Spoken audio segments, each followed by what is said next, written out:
All right, greetings, my fellow minds, my fellow Elohim, fellow Eternals. Welcome again to another sunny Sunday of the one great I am awakening. I'm Chris Taylor, one of your hosts, and my partner in spirit and in mind, Mr. Gregory Isaac Thomas, also known as Sir T. Yeah, Grand Rising, peace, everyone. Kind of caught up a little bit right here, but I'll chip in shortly. All right. All right. Yes, wonderful spirits that are here among us. We have quite a few guys: Janice, Shaman, Sir Devon, Sir Larry, um, Sir T, myself, and we should have a few more join us in the interim. But we are here, so don't watch that. Like I said, grab a paper and pen, or just be locked in to this message that we're about to give to you guys today. Today's title, very long one, but lasting, to say the least. And it's titled Until We, or Until You, or Until I, you can personalize it, but until you make the subconscious conscious, it will direct your life, and you will call it fate, or as some people always say, God's plan. All right. Until you know, understand this concept that you are the person, the individual, the one writing your life as it goes along. All right. You will continue to call it fate, as to say, this was going to happen regardless of what I thought or not. This was my so-called destiny, God's plan for me, and all these nonsense that we've been programmed to believe. Today, if you still believe any of those so-called rhetoric, and these are the things that are really blasphemy and heretical, contrary to they would call what we do heretical or blasphemy, but it's really the other way around, because we've been taught to worship a God in the sky, or separate and apart from us, somewhere out there in oblivion, in some location far beyond our reach. However, is controlling everything nonetheless. And we're just, just here in a movie, basically just playing parts and playing the director's part. We don't get to decide. We're just playing the script that was written for us. But we don't really know that we are the screenwriter and the actors. You see, the screenwriter uses actors to play the parts because he cannot or she cannot play all those parts individually. So they get people to play it. But who are the parts? Whose mind is it? Who is writing this? Who is playing the parts? It is the screenwriter using the individuals as conduits, or vessels to play the parts. Today we're going to learn how we come into play with this particular screenwriter, okay? And how are we playing all these parts and stuff like that. But we're going to recognize something within ourselves today, and something within all of us universally that is undeniably truth, and will always be. All right, so let's fire up this audio. Welcome everyone. I see few more of you just joined in. Tabi, Nati, Natar, aka Nati, Kizzy. Welcome, guys. Thank you guys for joining. Right on time. And let's get to it. And I'll be back intermittently to,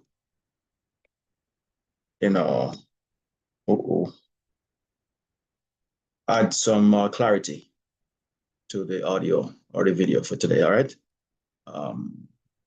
Where is it? Where is it? This thing out of my way. All right. It's a funny video. It says, "Don't watch."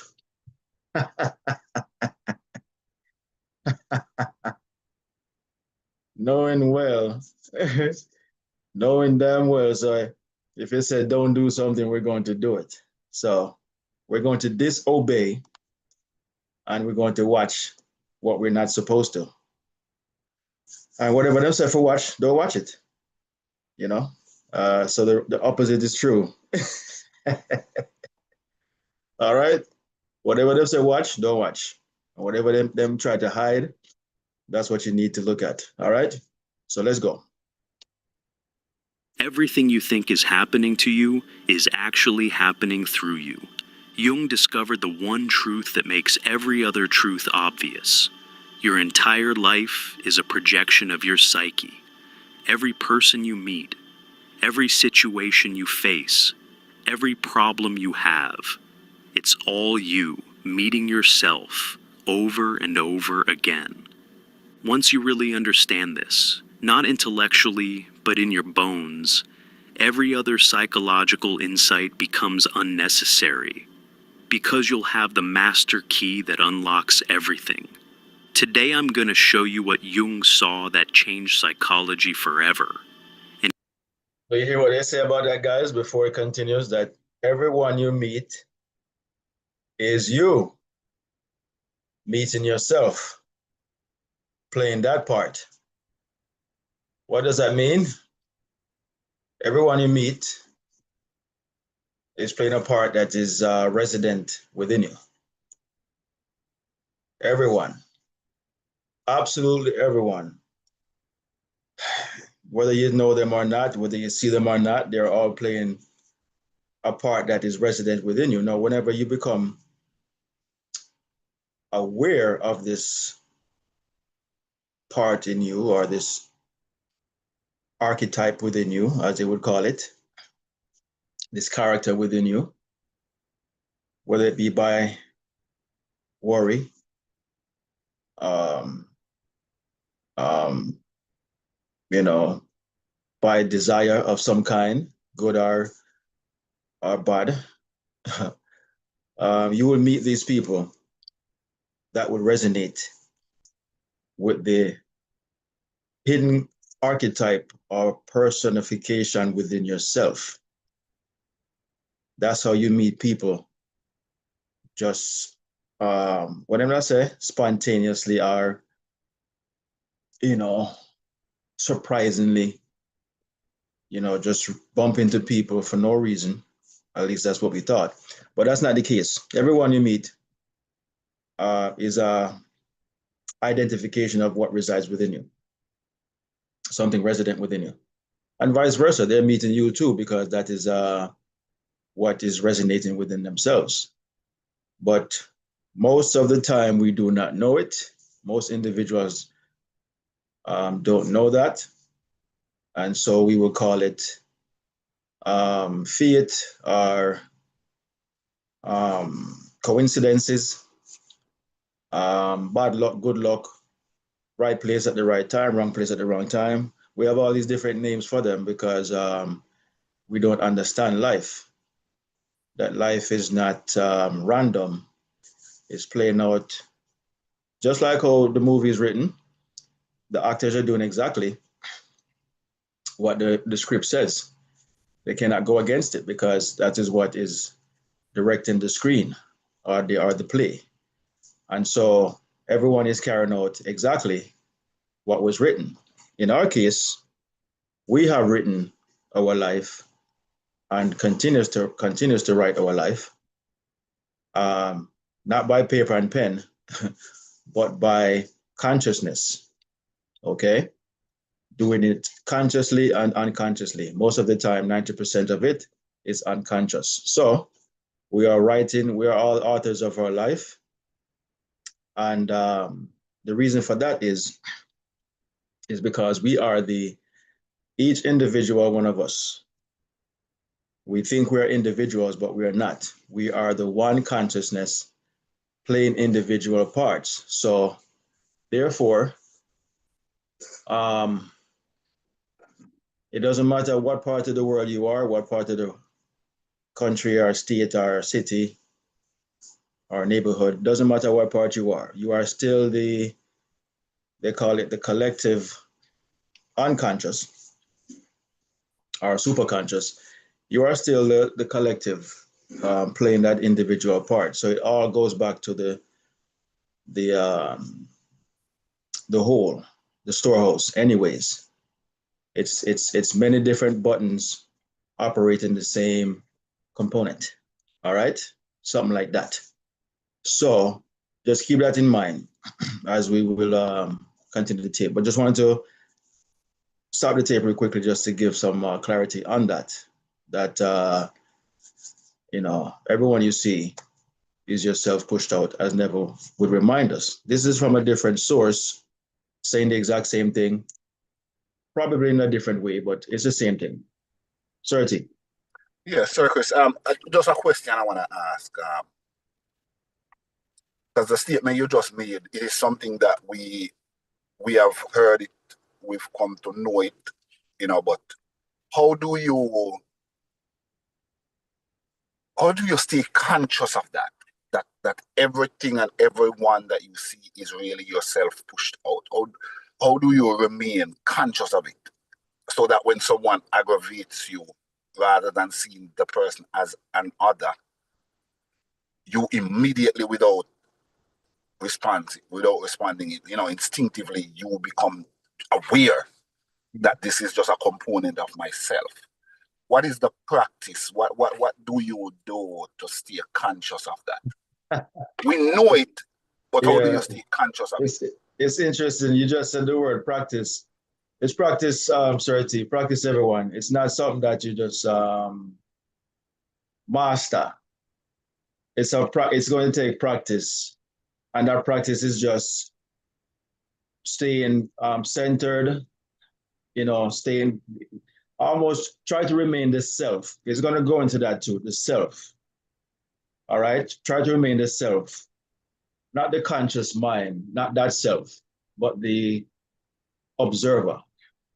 So if you can observe things, that's the only way you will not react, because you are observing a reaction rather than either being the reaction or responding to the reaction. But it takes practice. Even if you react, you can go back within and observe. You can still control it even after your reaction, because you haven't continued the reaction. It hasn't gone into an argument or involvement of any kind. You acknowledge it, you might respond to it, and then you can just draw back within yourself and start to observe it. Yeah, it is about observing more so than anything else. But it's not easy. It's simple, but it's not easy. And it requires, as I say, practice. Is that thing where you practice? And what does practice become? Practice become perfect after a while. But you will always, it doesn't matter who you are, whether you're Neville or this guy Carl Jung or Joe Dispenza, any one of these gurus, you will still at times get uncentered and get involved in what's going on. But you won't do it for long. As long as you don't continue or lose yourself, as they would say, into the situation, you're good. You will catch yourself at all times, because there's something within your resident that is programmed to understand that, hey, this is something that is resident within you, or this is something that is just showing you who you were a moment ago or yesterday, or or some part of your life. Sometimes it's something that from a childhood that just pops up. It's not always just yesterday or something recent. It's a childhood program that will come confront you. Continues to trigger you. Yeah. Continues to trigger you. Mm-hmm. Exactly. So it's practice. That's Thank the you, best sir. way to do it. Yeah, man.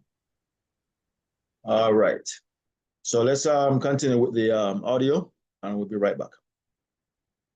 If you really get this, if it actually lands, you might never need another video about transformation, healing, or self-improvement again. Because you'll finally understand the game you've been playing without knowing you were playing it. Here's what Jung realized that shattered everything. You've never actually experienced objective reality. Not once, not ever. Every single moment of your life has been filtered through your psyche, through your complexes, your shadow, your projections, your unconscious patterns. You've been living in a psychological simulation of your own creation, thinking it was real. That person who betrayed you, that was your psyche showing you something about trust. That opportunity you missed, your psyche revealing something about readiness. That pattern that keeps repeating, your psyche trying to make something conscious. You haven't been living life. You've been living your psychology. And until you see this, really see it, you're trapped in an endless loop, fighting shadows on the wall, thinking they're real monsters.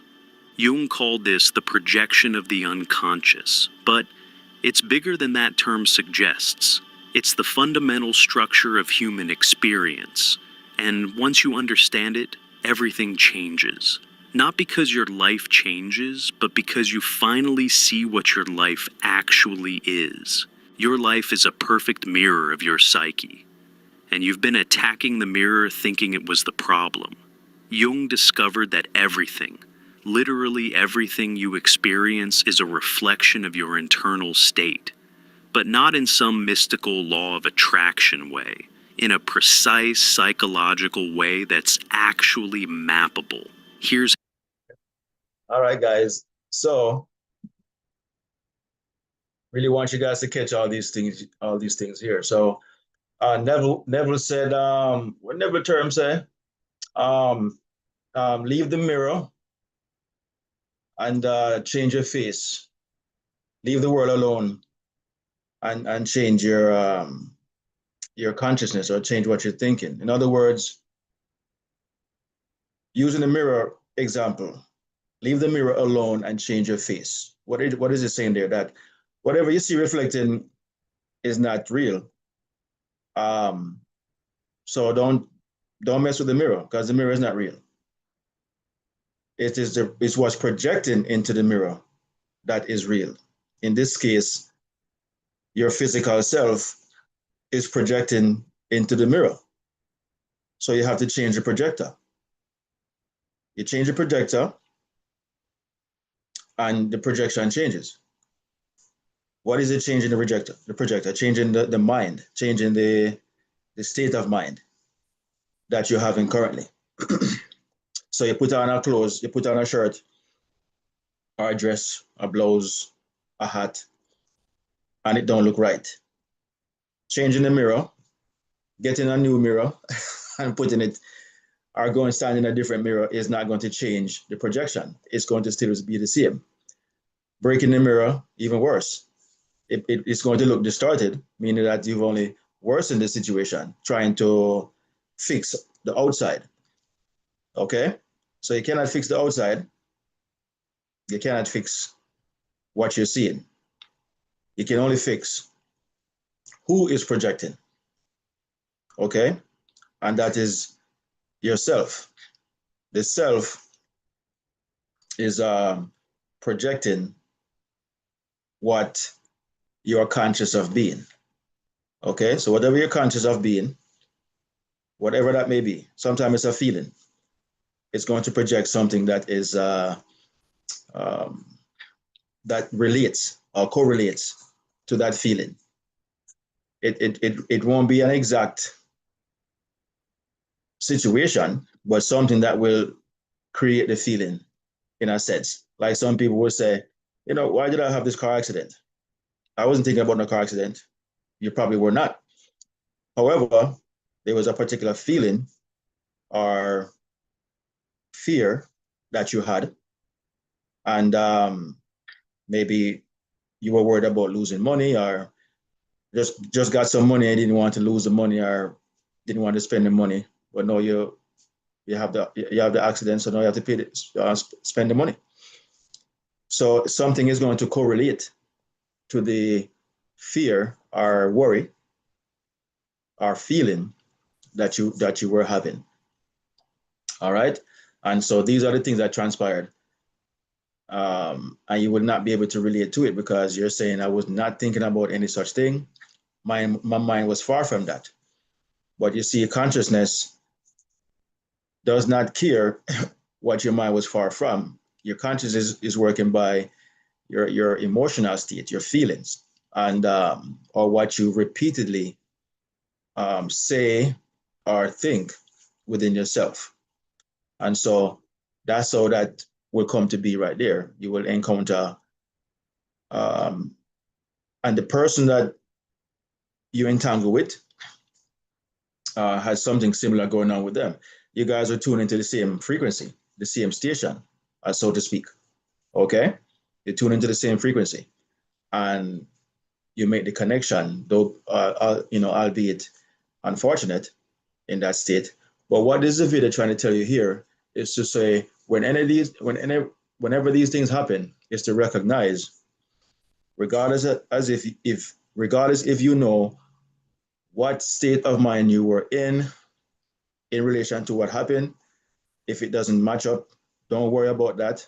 Just be aware that something that is resident within you that created that outcome.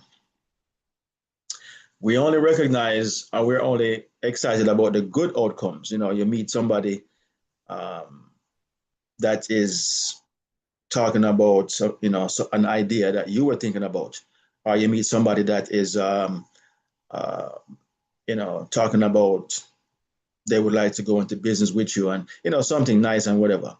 And so you resonate with that, but we don't always resonate with the unfortunate situations. So we see those things as, what them say, coincidences and bad luck and wrong place at the wrong time. But there are no such things. Perish that thought. Nothing of the such exists. You are always in the right place at the right time, whether it be good, bad, or indifferent. Always know that. Yes, sir, T. Yes, question, sir. So is this to say that all of our encounters, all of our experiences, all of the happenings that take place in us, somehow it was birthed in us, whether subconsciously or consciously, whether we were aware of it or we were unaware of it, but we were the ones that gave this experience human parentage so it could come to us. And in furtherance to that, are we now saying that the solution, the way to resolve that is to first accept that it came from us, and then rather than react to it, you would be better off just observing it from a place of acceptance? Good question, Sir T. So the first one, are we the one that caused these things? Whether we know it or not, consciously or unconsciously? Yes, absolutely. Because if we think of something and it, say you think of a friend and a friend just call you out of the blue, or you think of boy, I don't want to go to work today and them you know, the boss come argue with me, you know, or I don't want to get a look for me, you know, you're having these discussions in your mind and you go to work. It may not happen that day, but eventually these things play out, and you will forget that maybe a day ago, a week ago, you were arguing within yourself with this person. So yes, we're the ones who cause these things, whether knowingly or unknowingly. We're the farmer and the soil, planting seeds and we may not know what seeds we're planting. Somebody give you a bunch of seed, and we don't know what seeds these are. We don't know what trees they are, but we're planting them anyways. And we're not conscious of what we're planting, but there are seeds, and they're going to grow. And sometimes the seed fall out of our hand, and we did not know, but it will still grow because it's going into the soil. So the subconscious mind is the soil in this case. Carl Jung called it the unconscious for a reason, because you are unconscious of what you're doing. You're unconscious that this mind within you exists. So it's the mind that runs your entire life. Don't let nobody tell you nothing. Your subconscious mind / unconscious mind is what runs your life. Your conscious mind initiates thoughts, knowledge, ideas, desires, so on and so forth. But that's all it does. It has no power to create or project anything. So the subconscious mind takes all these ideas, random thoughts of yours or conscious thoughts of yours or whatever, things that you did mean or didn't mean. It takes all of it and projects it at the right time, depending on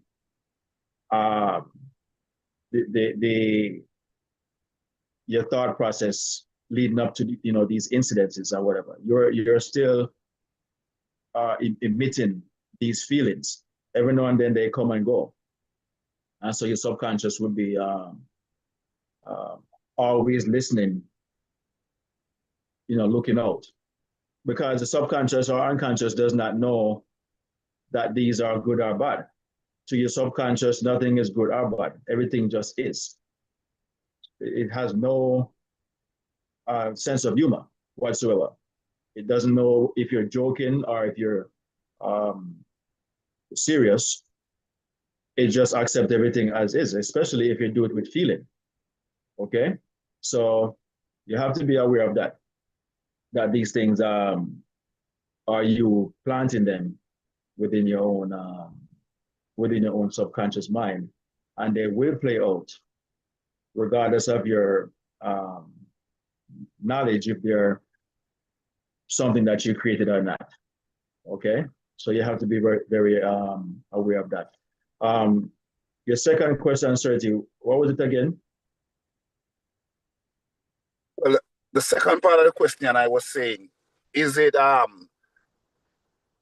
thing where we must just then observe it, accept that this came from us, and then rather than reacting to it and just trying to fix it, just observe it. But now you're observing from a place of knowledge.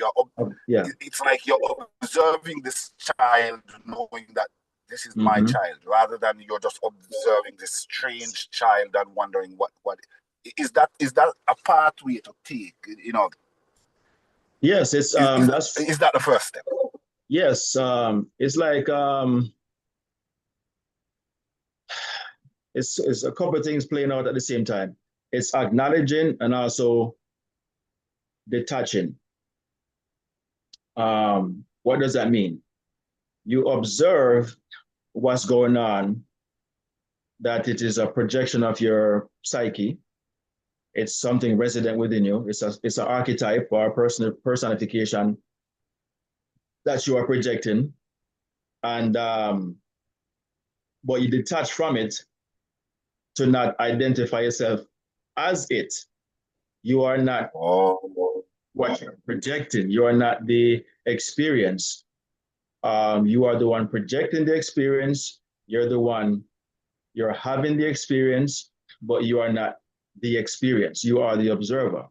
So you draw yourself back in by observing that if I'm the one projecting it, if it's not me, then I don't need to get entangled with it. It is just something that I need to identify that's coming from me. And if I'm aware that it's coming from me, I no longer pass off the responsibility to somebody else. I accept it. And therefore, what you will end up doing now, it will not perpetuate. Because until you make the unconscious conscious, your life will be directed by the unconscious, and you will call it fate or God's plan. So when you are observing it, the self is now becoming conscious rather than unconscious. It's becoming conscious now that these things are not itself. These are just projection from itself. Question. Yeah, and once you understand you're just projecting it, it will what will it do? It will recede. It will go back into the projector because you now know, oh, it's just being projecting these things. It's not fate, it's not wrong place at the wrong time, it's not bad luck, it's not God in the sky trying to teach me a lesson. It is me, but the self projecting these outcomes. And once I realize that I'm the one projecting it, it will stop. But don't attach yourself to it, because if you stay attached to it, you will perpetuate it, because you will still see it as yourself, as you, rather than just an experience. Yes, sir. I have another question, sir. Is it the same with your thoughts? Are your thoughts a part of you? It's a projection that comes out of you that you ought to observe and detach from. Just the same. I'm talking what people would call a racing mind.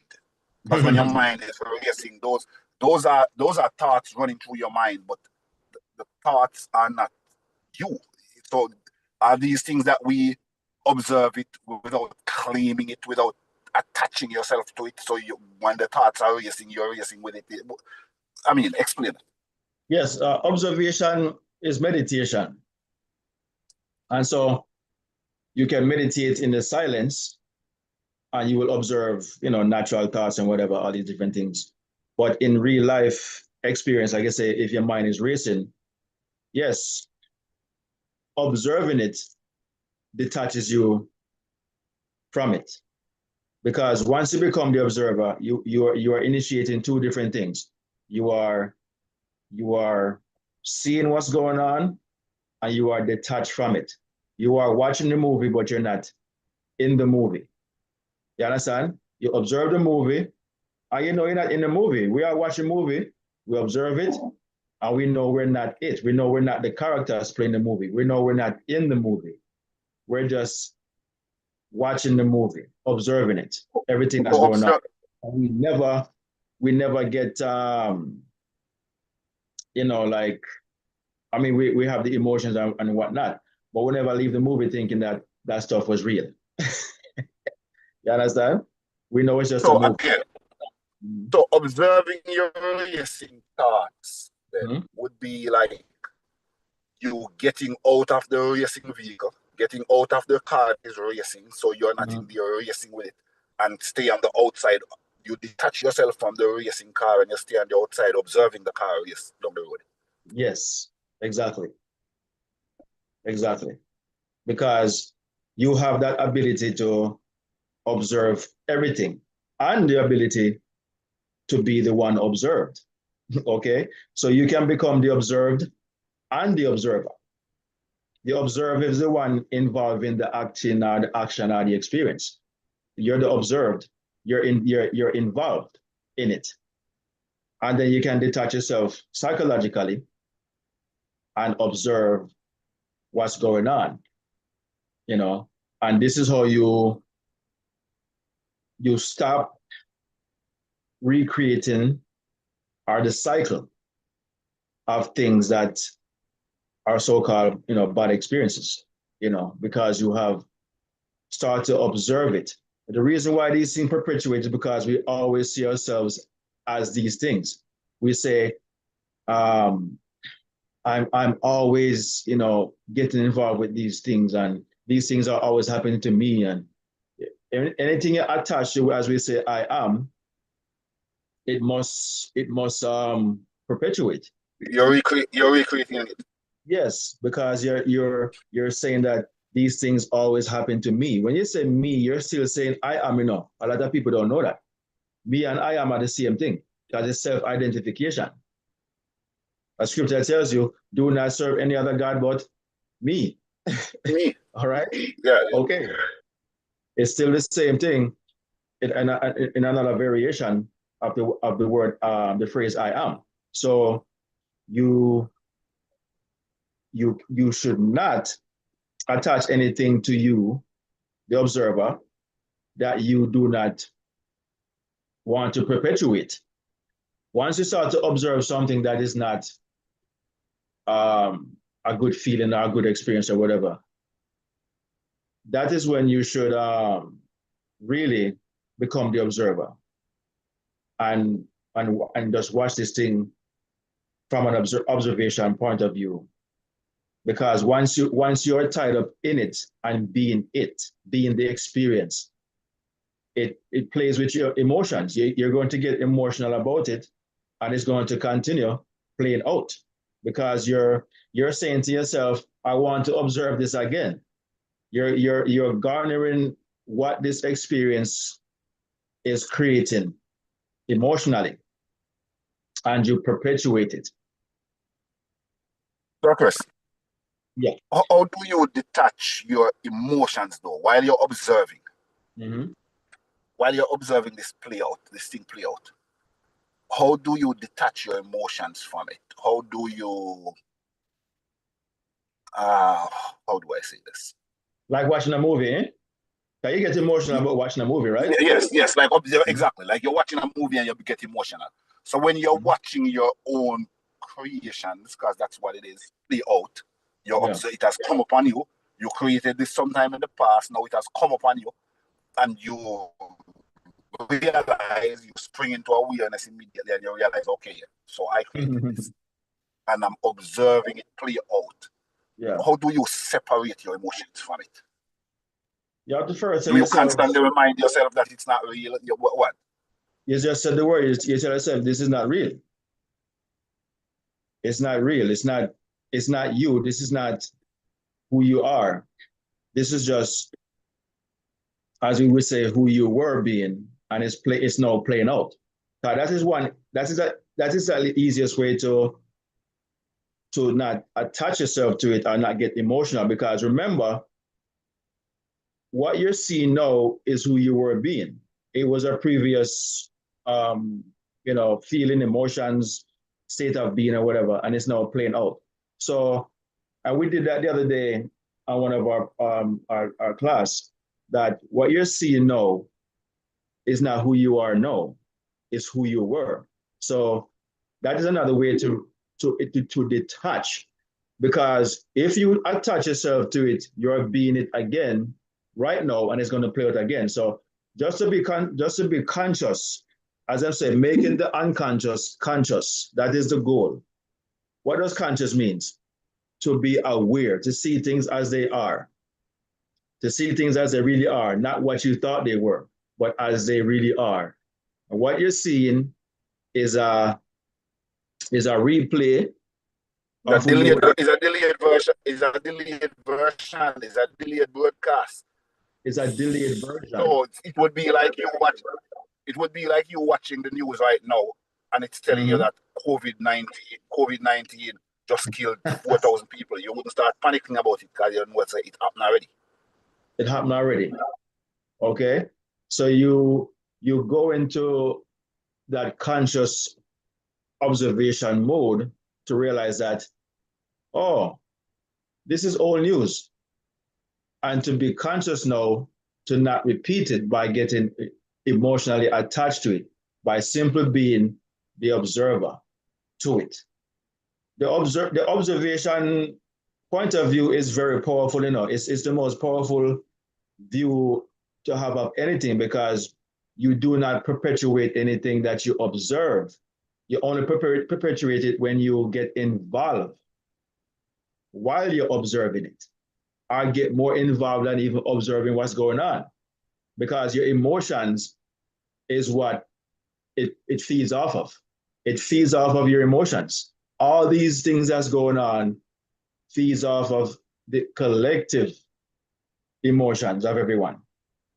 And these things continue to happen. They seem random because they happen here, they happen there, they come from left field, happening out of the blue, all this type of stuff. But all these things are happening because we have gotten caught up emotionally in these things.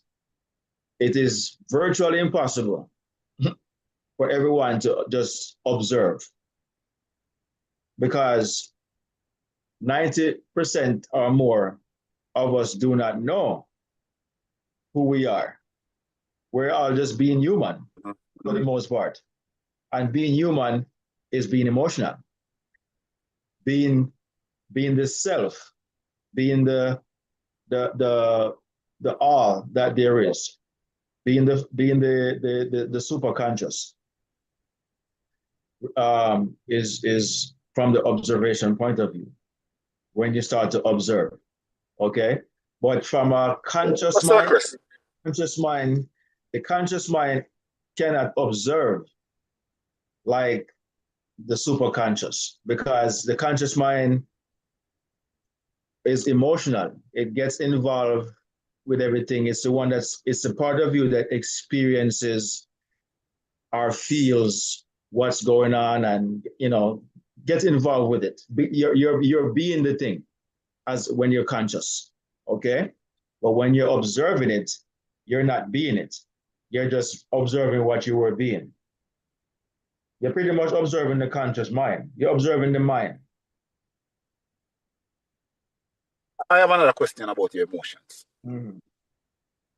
Because obviously it serves a purpose, otherwise it would not be installed in you from birth. Yeah.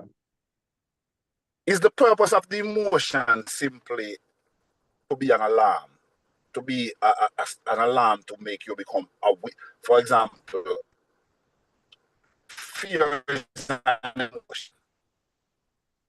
So if a lion roar and you feel fearful, it's an emotion to tell you, it's just an alarm to tell you don't go near. But are these emotions something that we are supposed to just see it as that, as the alarm, and then drop the emotion as quickly as possible? Do you get what I'm saying? Let's say you get some good results about something and you feel the joy. Yeah. Should work? My work phone is calling. Go ahead and answer the question. I'm responding. I'm listening. All right, Sreti. So, great question. So the emotions is really attached to the animal mind, like is fight or flight, your animal mind. A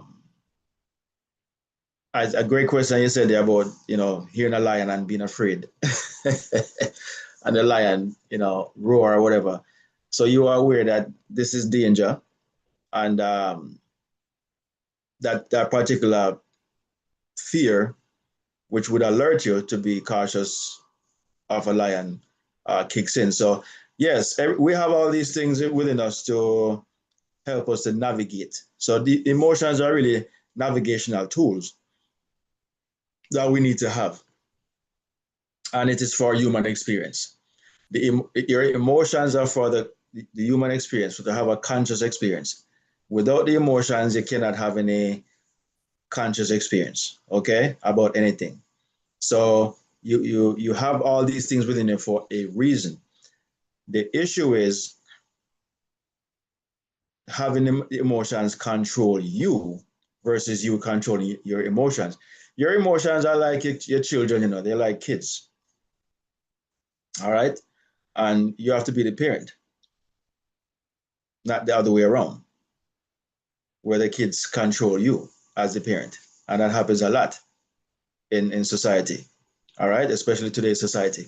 So you have to be the one guarding your subconscious mind from all these emotional states, because these emotional states will influence the subconscious, and then the subconscious projects circumstances, events, people, you name it, that will correlate with these emotional states that you have.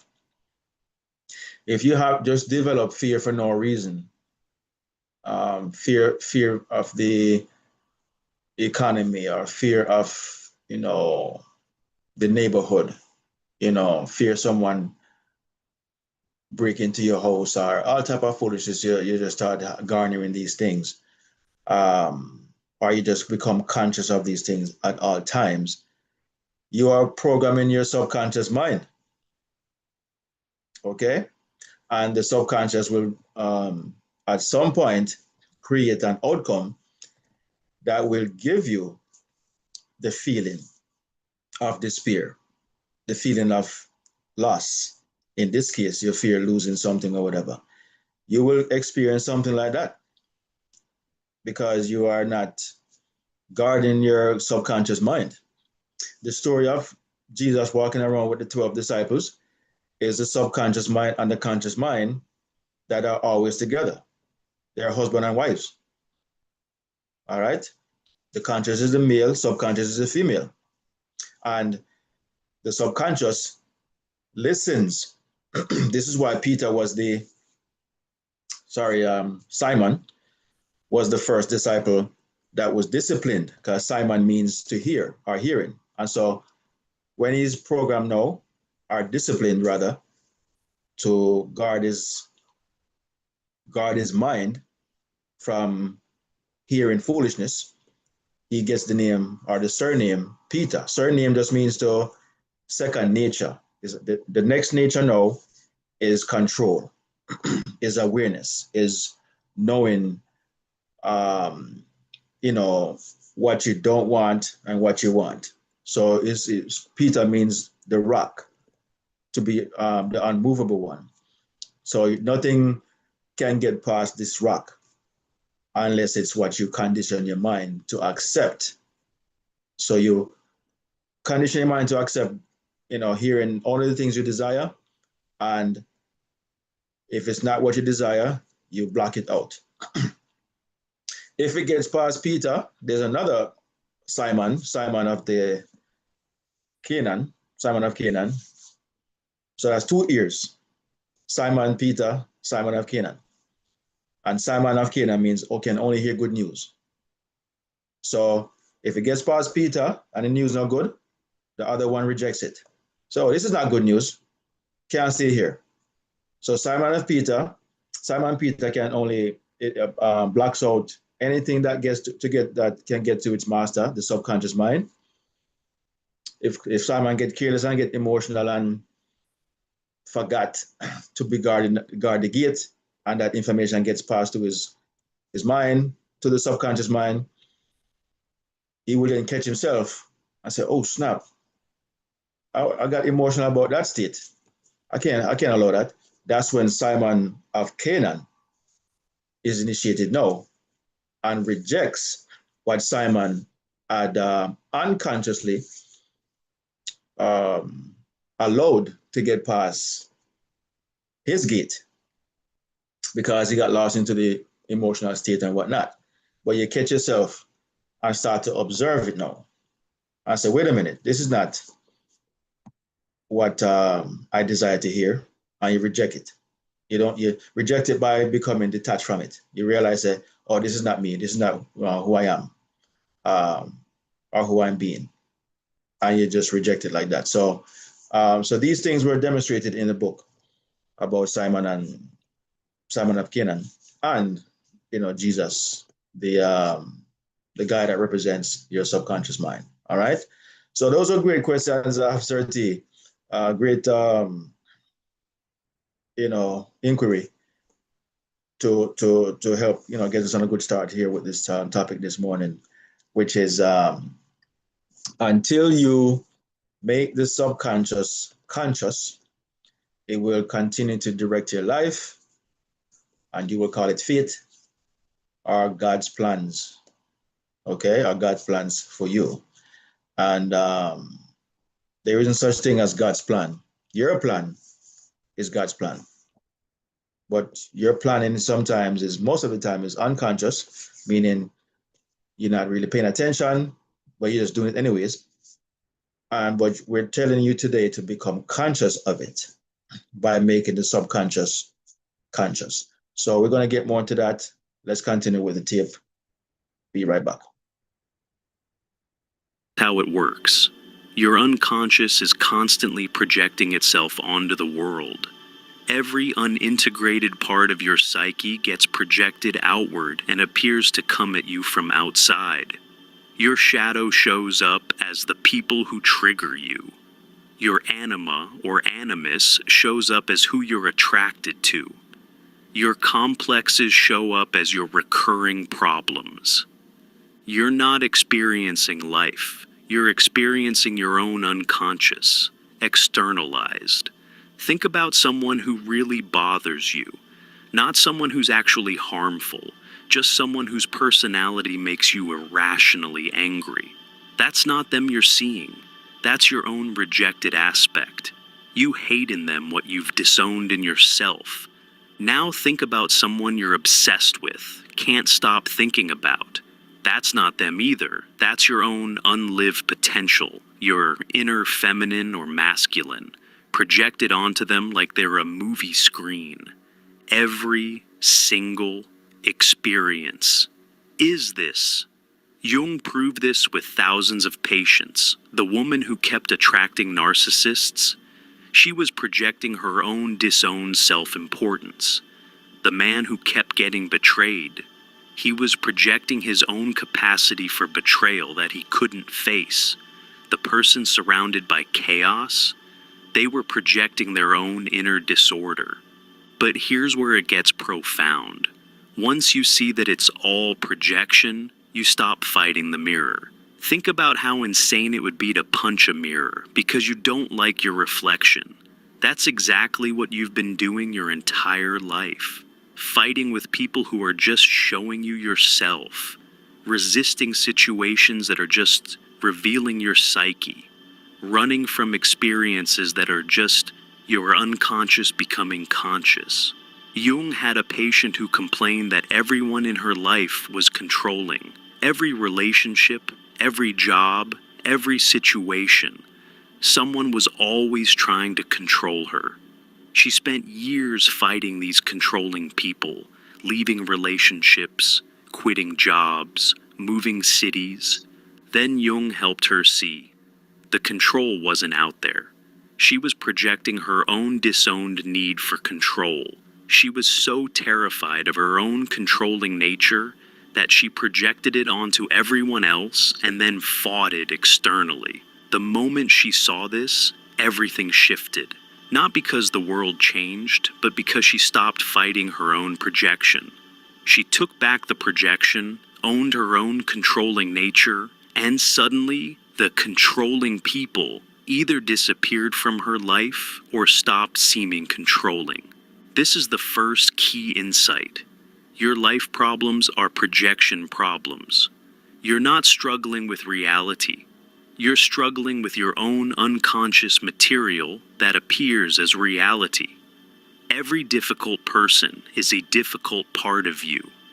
Every recurring situation is an unintegrated aspect of your psyche. Every pattern is a projection asking to be reclaimed. But here's what makes this the last video you need. Once you see everything as projection, you stop trying to fix life and start integrating your psyche. You stop fighting out there and start working in here. You stop being a victim of circumstances and start being a student of your own unconscious. The mirror principle changes everything because it reveals that you've been playing both sides of every conflict. You're the projector and the screen, the dreamer and the dream, the one who sees and what's being seen.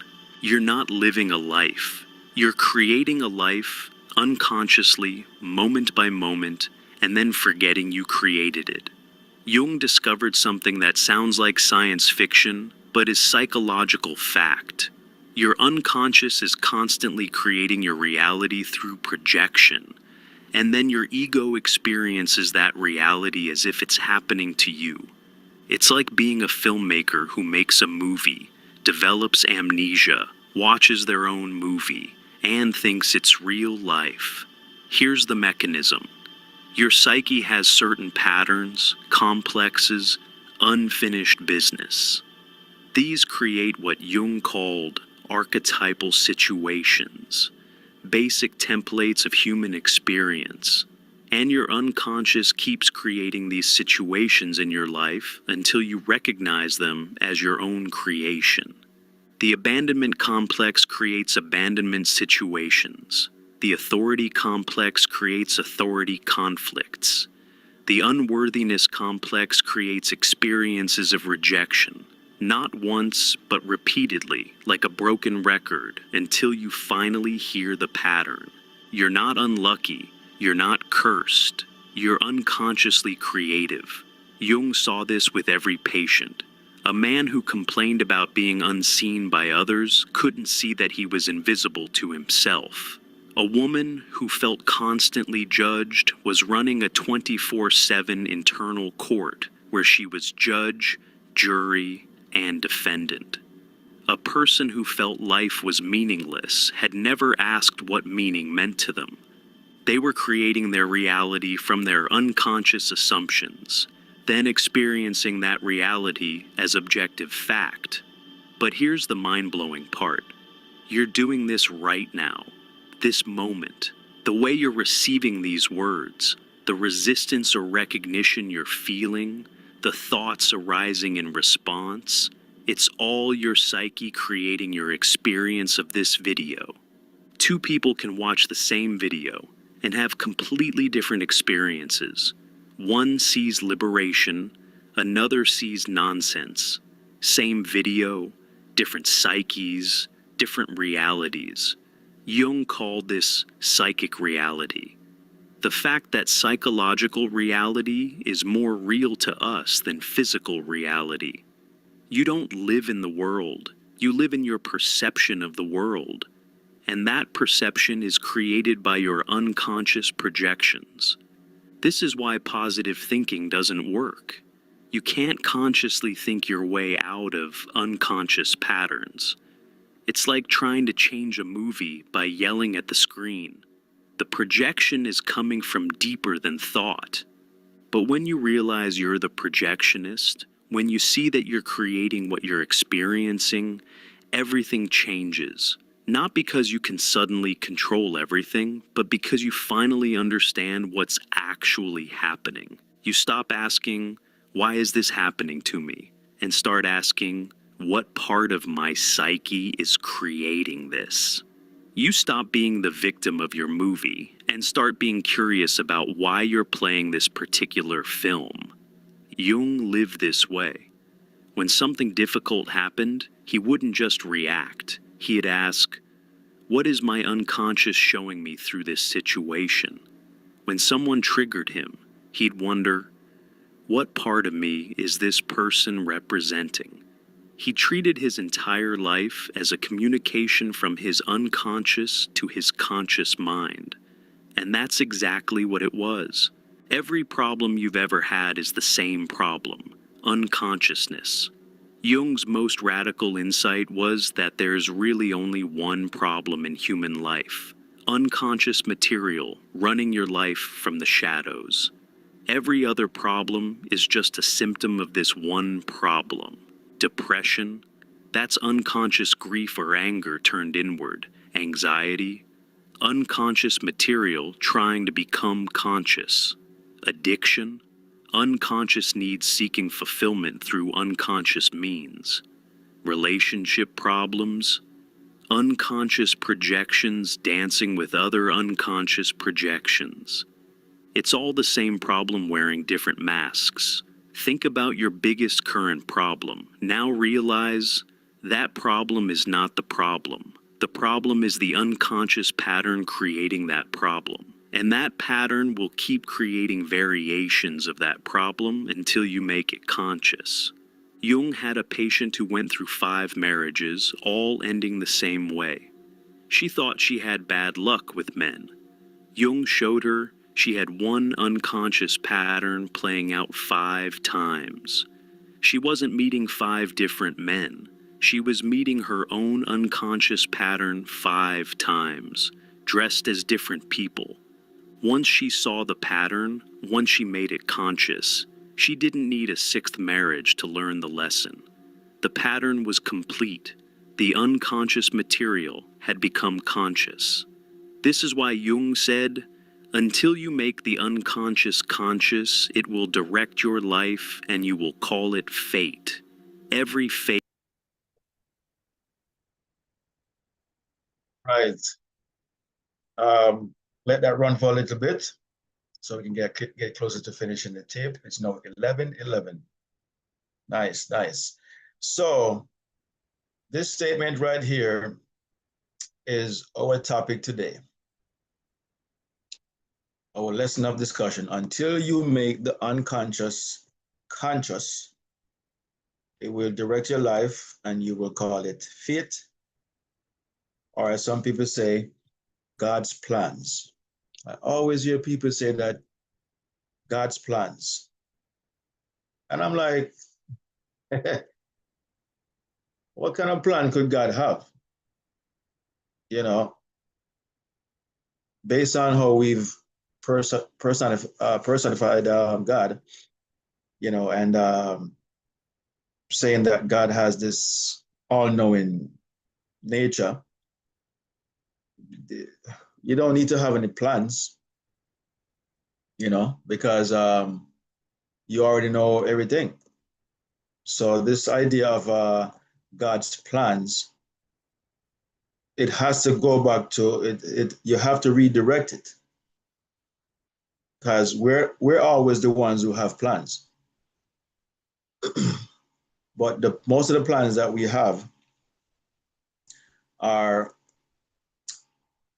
unconscious. What are plans?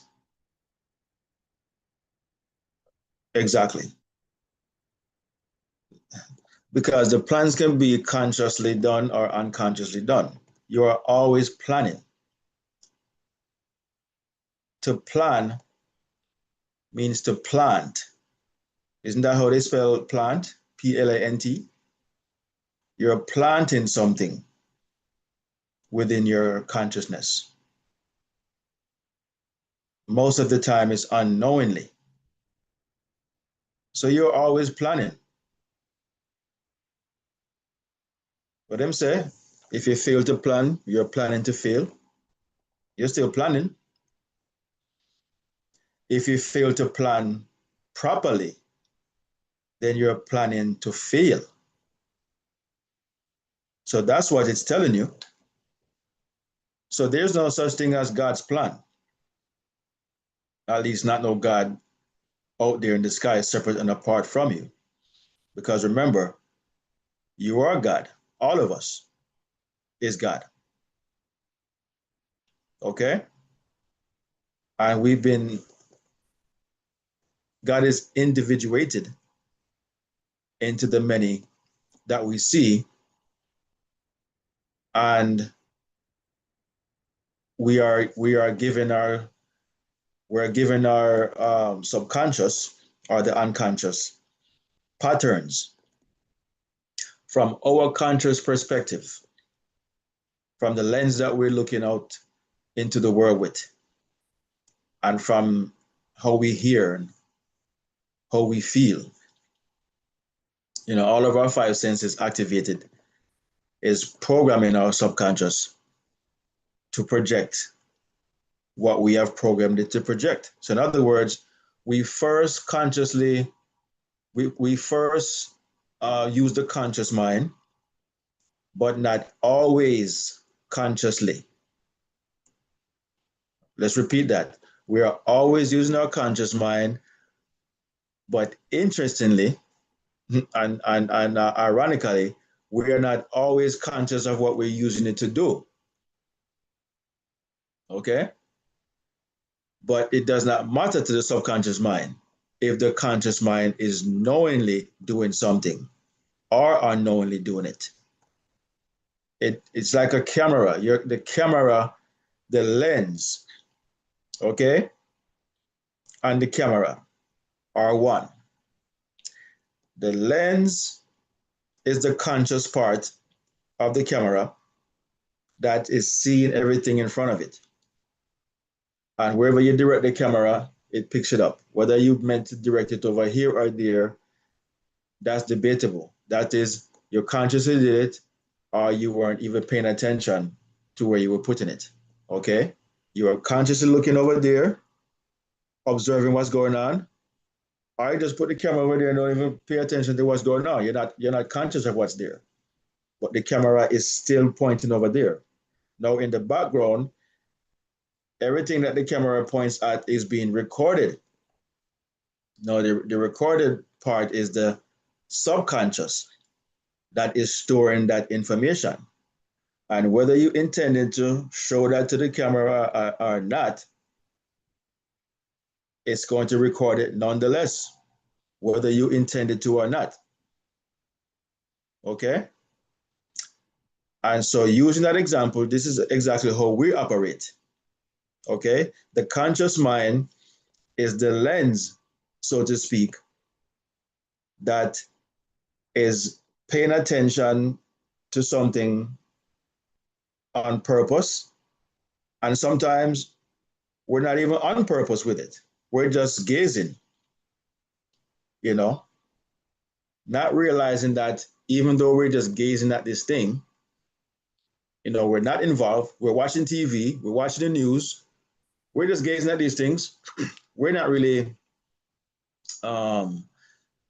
involved in what's going on. We just think it's just news. We just think it's just a show. It's just a movie. But unbeknownst to us, all that stuff is affecting your subconscious mind. It's going into the subconscious mind as some kind of a feeling, emotion, because whatever you're watching, you are unconsciously engulfed in it. You're emotional about it. You're not conscious that you are programming your subconscious mind. You do not know this. You do not know that everything you're getting emotional about is downloaded into your subconscious mind. The subconscious mind then takes that recorded or emotional state and then projects it another time with the same feeling, anxiety, depression, or whatever it is that you felt at the time, is going to create that movie. It's going to go into its studio and edit what you did, break it down, edit it real nice for you, and then project it on the screen. The screen is the world. The screen is your household. The screen is your job. The screen is your relationship. All these different things. It starts to project what you unconsciously downloaded into your subconscious mind. You did not realize that you were doing that. You understand? And now all these things are playing out. So this statement right here, until you make the unconscious conscious, it will direct your life. What is it saying there? It is telling you to, as the Jesus character was trying to do, first, how to make your unconscious conscious. You have to consciously know that everything you get involved with, it's influencing your subconscious mind. You have to realize that. So you have to become very aware of the things you are doing or paying attention to or allowing to influence your subconscious mind. This is how you make the subconscious, which Carl Jung calls the unconscious. It's the same thing. This is how you make the subconscious mind conscious, because you are giving it things that you consciously desire to experience. You are not just willy-nilly or just unconsciously involving in just anything anymore. Everything you do know or think, hear, see, touch, taste, smell, everything you do know is in awareness of the repercussions or the coincidences that will align down the road. And when they do, you will not say it is your fate. You will not say, oh, this was God's plans for me. You will know that it was your plans. It was your orchestration. It was what you did intentionally. So when it is playing out, you recognize the harvest.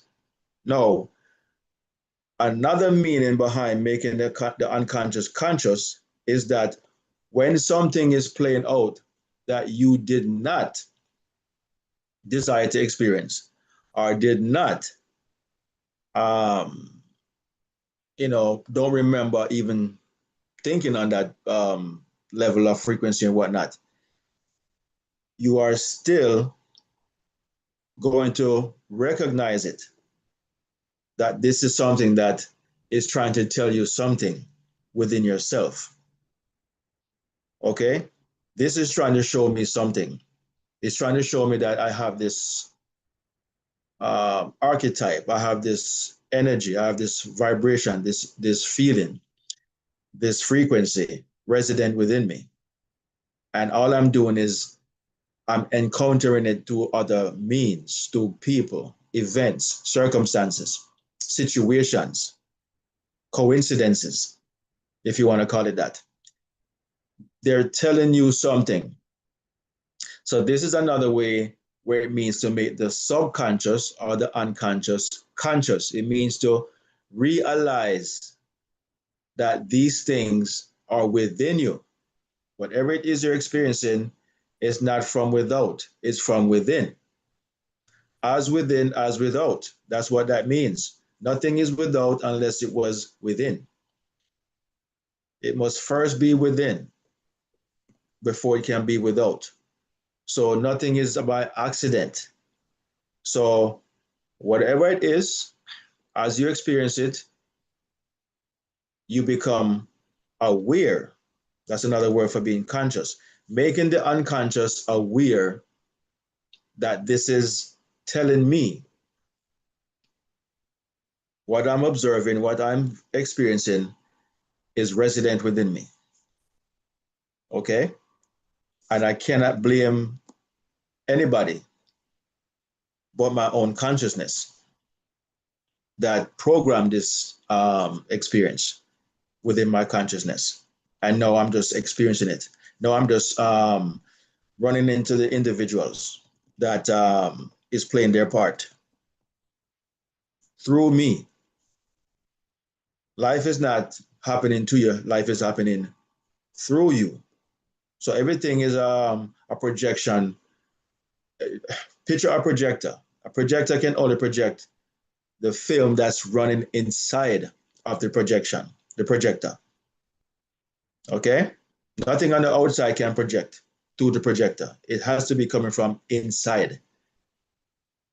And whatever is projected onto the screen now is the people, the events, the circumstances, the situations that you are experiencing. That is the screen. Okay?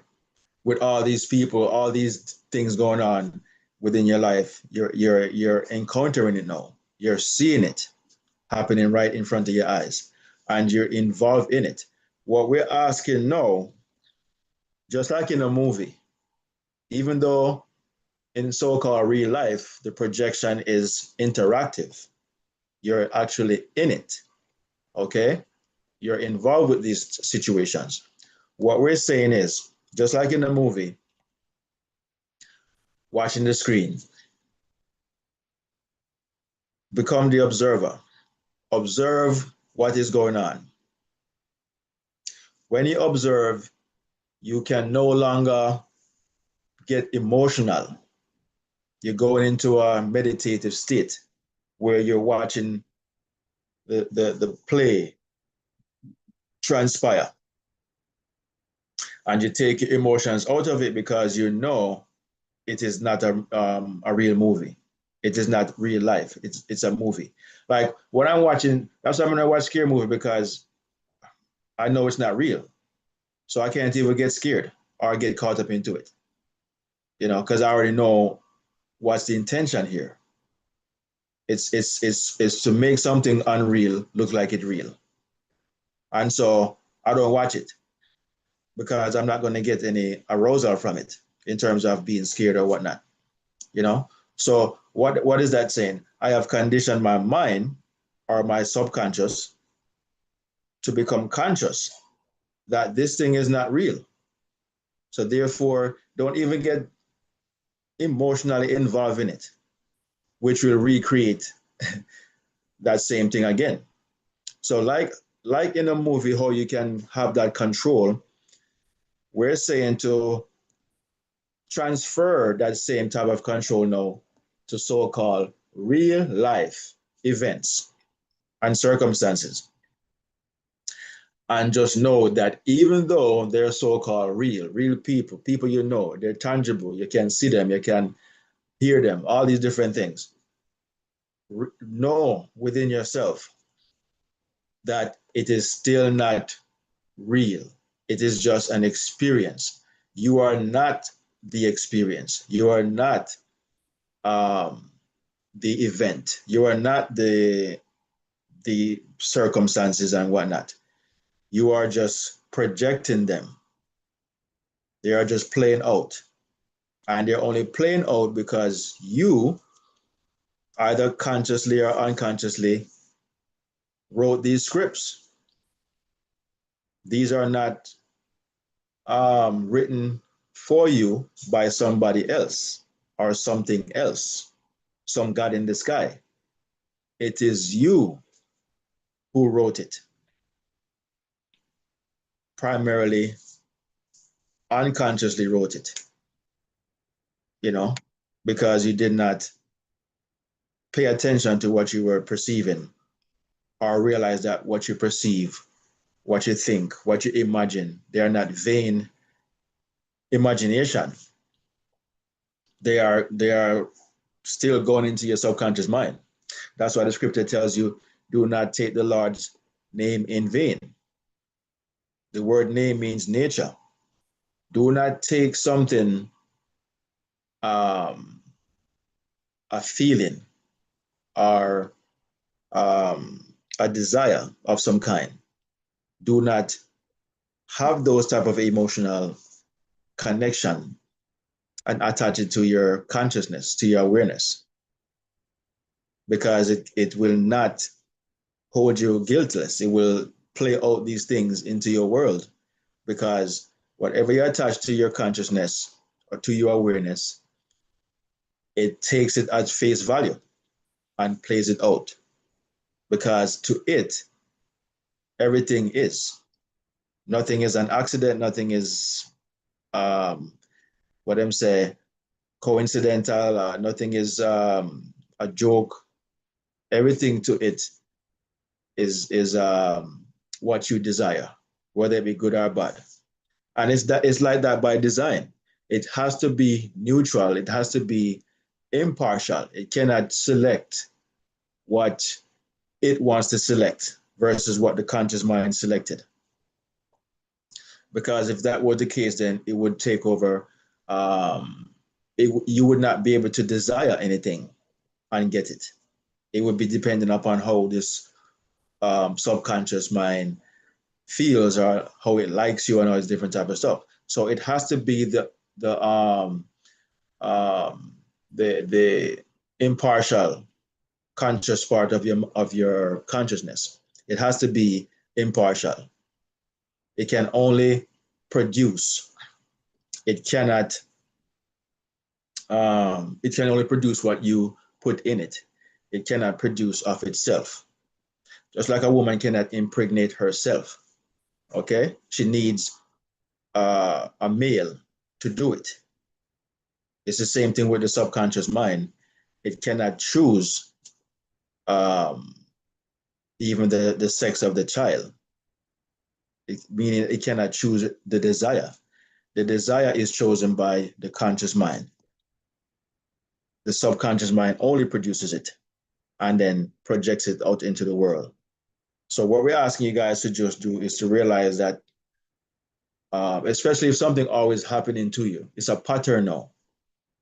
And it's only a pattern because you get emotionally attached to it. And you do not realize that it is you who had programmed your subconscious mind to perpetuate these things over and over and over again. Okay? Just become aware of that you are the one, allowing these things to get into your subconscious. Okay? And your subconscious has no choice but to then turn around and reproduce what you at first produce in your own mind, in your conscious mind. It's just reproducing it. It's editing what was given to it and reproducing it in a way where it can play out as an event, as a circumstance, as good or bad or indifferent. All these different things are playing out for you to recognize that it is your doing and no one else's. Not the devil, not Jesus, not God, not your boss, not your friends, your enemies, all these different things, any of that. These are all yours, all you're doing. But these people will come and play these parts. Has never taught us that everyone is yourself pushed out. Everything is yourself pushed out. Every event is yourself pushed out. And last week I said that,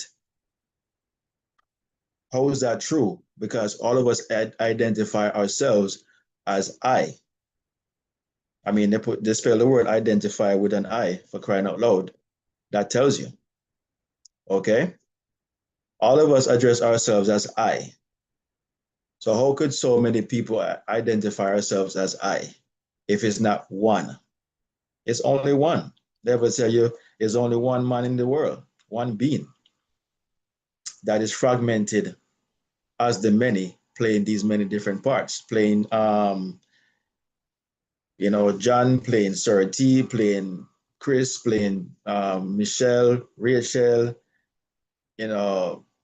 all you guys here on the platform, everybody are just masks playing different parts of the same whole.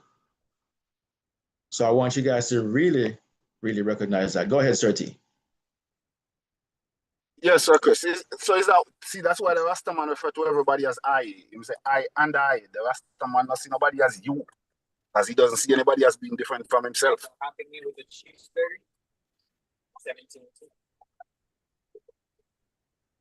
That is true, Sir T. And we never did understand that, right? Never did, no. No, we never understood it. You notice right. The Rasta, as much as the Rasta man is the most despised people, especially when we were growing up in our time.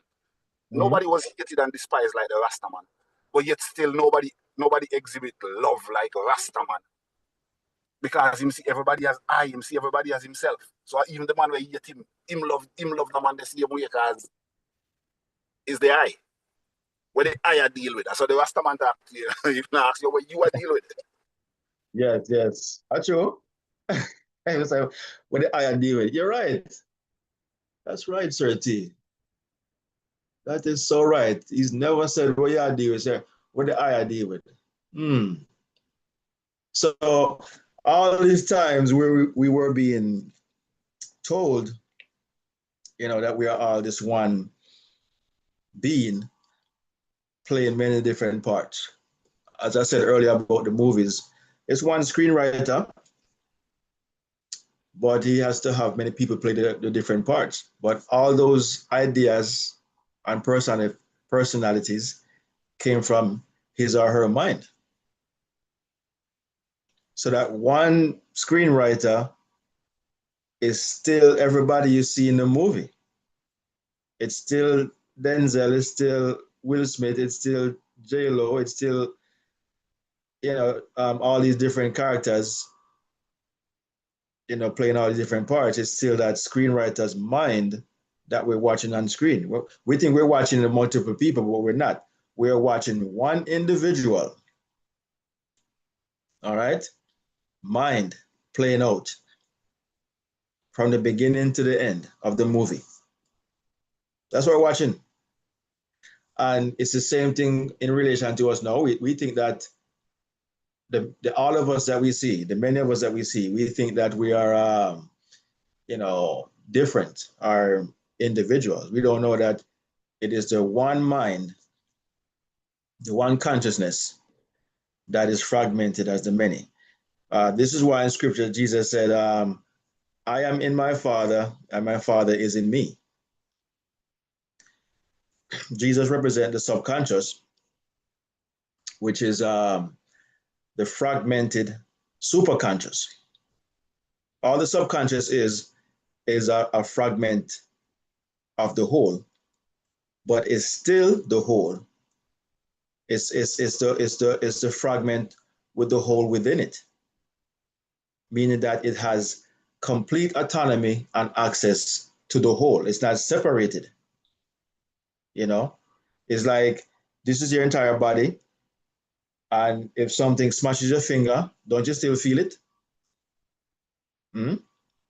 Your all of you is individualized, in some aspects and whatnot, but it still goes back to your whole essence. Everything is related, though it be in different sections of your body and whatnot. It's still you, all of you. Okay, and so it's the same thing with consciousness. In this sense, the subconscious. The subconscious is as a sub-department of the superconscious. The superconscious is the whole population in this sense. And this is why we integrate or interact with each other. We run into people that is resonating with us. That part of the superconscious resonate with this part of the superconscious. And we go around meeting each other bit by bit and making these connections, making these links, putting together the network that we had in our mind, the plans, the desires. That part of the superconscious resonate with this part of the superconscious. So in essence, we are all the superconscious, but we are subdivided into a smaller version for the purpose of growth, of evolution, of learning the self. You can only learn if you unlearn, if that makes sense. Okay, you're starting at a lower level to rise again to the beginning. Okay, you come down from the mountaintop, so to speak, and forget who you were. The only way to do it is become a smaller version of yourself, but not separate or separated from the original version of yourself. It's a a lowering, becoming, as I'm saying, humble. You humble yourself, and you start to progress. And in progressing, you're learning about yourself. So the superconscious, the whole, is learning itself through a finite or limiting version of itself. That's the only way you can learn of something that you already know, but you intentionally forgot, so that you can learn what you are. You are all that there is, but there is no experience unless you become a smaller version of yourself. And then you start the journey going back, to the beginning, to who you've always been and always will be, consciousness. All right. So let's play the rest of the tape, and then we're going to come right back. Thank you for that question, Sir T. Good questions for today's lesson, definitely. 8 is just unconscious pattern. Every bad luck is unconscious repetition. Every "that's just how life is" unconscious acceptance of an unconscious pattern. But here's the liberating truth. Since all problems are really one problem, there's really only one solution: consciousness. Not positive consciousness, not enlightened consciousness. Just plain consciousness, seeing what is actually happening versus what appears to be happening. When you see that you're creating your abandonment experiences, the pattern loses power. When you recognize you're projecting your shadow onto others, the projection returns. When you realize you're living out an unconscious complex, the complex dissolves. Consciousness is the universal solvent. It dissolves every problem by revealing that the problem was never what you thought it was. Jung discovered this personally during his confrontation with the unconscious. He was flooded with disturbing visions, overwhelming emotions, psychological chaos. His ego wanted to fight it, fix it, make it stop. But then he realized the chaos wasn't the problem. His unconsciousness about the chaos was the problem. When he stopped fighting and started observing, when he brought consciousness to the unconscious material, the chaos transformed into insight. The visions that seemed like madness became the seeds of his psychology. The emotions that felt destructive became creative energy. The chaos that appeared meaningless revealed profound meaning. Nothing changed except his consciousness about what was happening, and that changed everything. This is the master key. Every problem is solved the same way, by seeing what you couldn't see before, by making conscious what was unconscious, by recognizing your projection as projection. You don't need different solutions for different problems. You need consciousness applied to unconsciousness. That's it. That's the entire game. Here's why this might be the last video you need. Once you understand projection, you stop seeking answers outside and start finding them inside. Every book you read, every video you watch, every teacher you follow, you're not actually learning from them. You're learning from your own projections onto them. You're finding in them what already exists in you, but needs external permission to emerge. Jung discovered this with transference. Patients would project their unconscious material onto him and then learn from him what was actually their own wisdom. He wasn't teaching them. He was serving as a screen for their projections until they could reclaim them. This video isn't teaching you anything. It's reflecting something you already know but haven't made conscious. These aren't my words or Jung's words. They're your words, projected onto us, waiting for you to recognize them as yours. Think about every breakthrough you've ever had. It didn't come from new information. It came from suddenly seeing what was always there. The answer didn't arrive. It was revealed. You didn't learn something new. You remembered something forgotten. This is because everything you need to know is already in your unconscious. Every answer, every insight, every solution, it's all there, waiting to become conscious. Jung proved this with his technique of active imagination.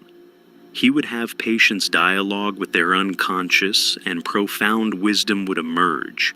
Wisdom the patients didn't know they had, not channeled from outside, but arising from inside.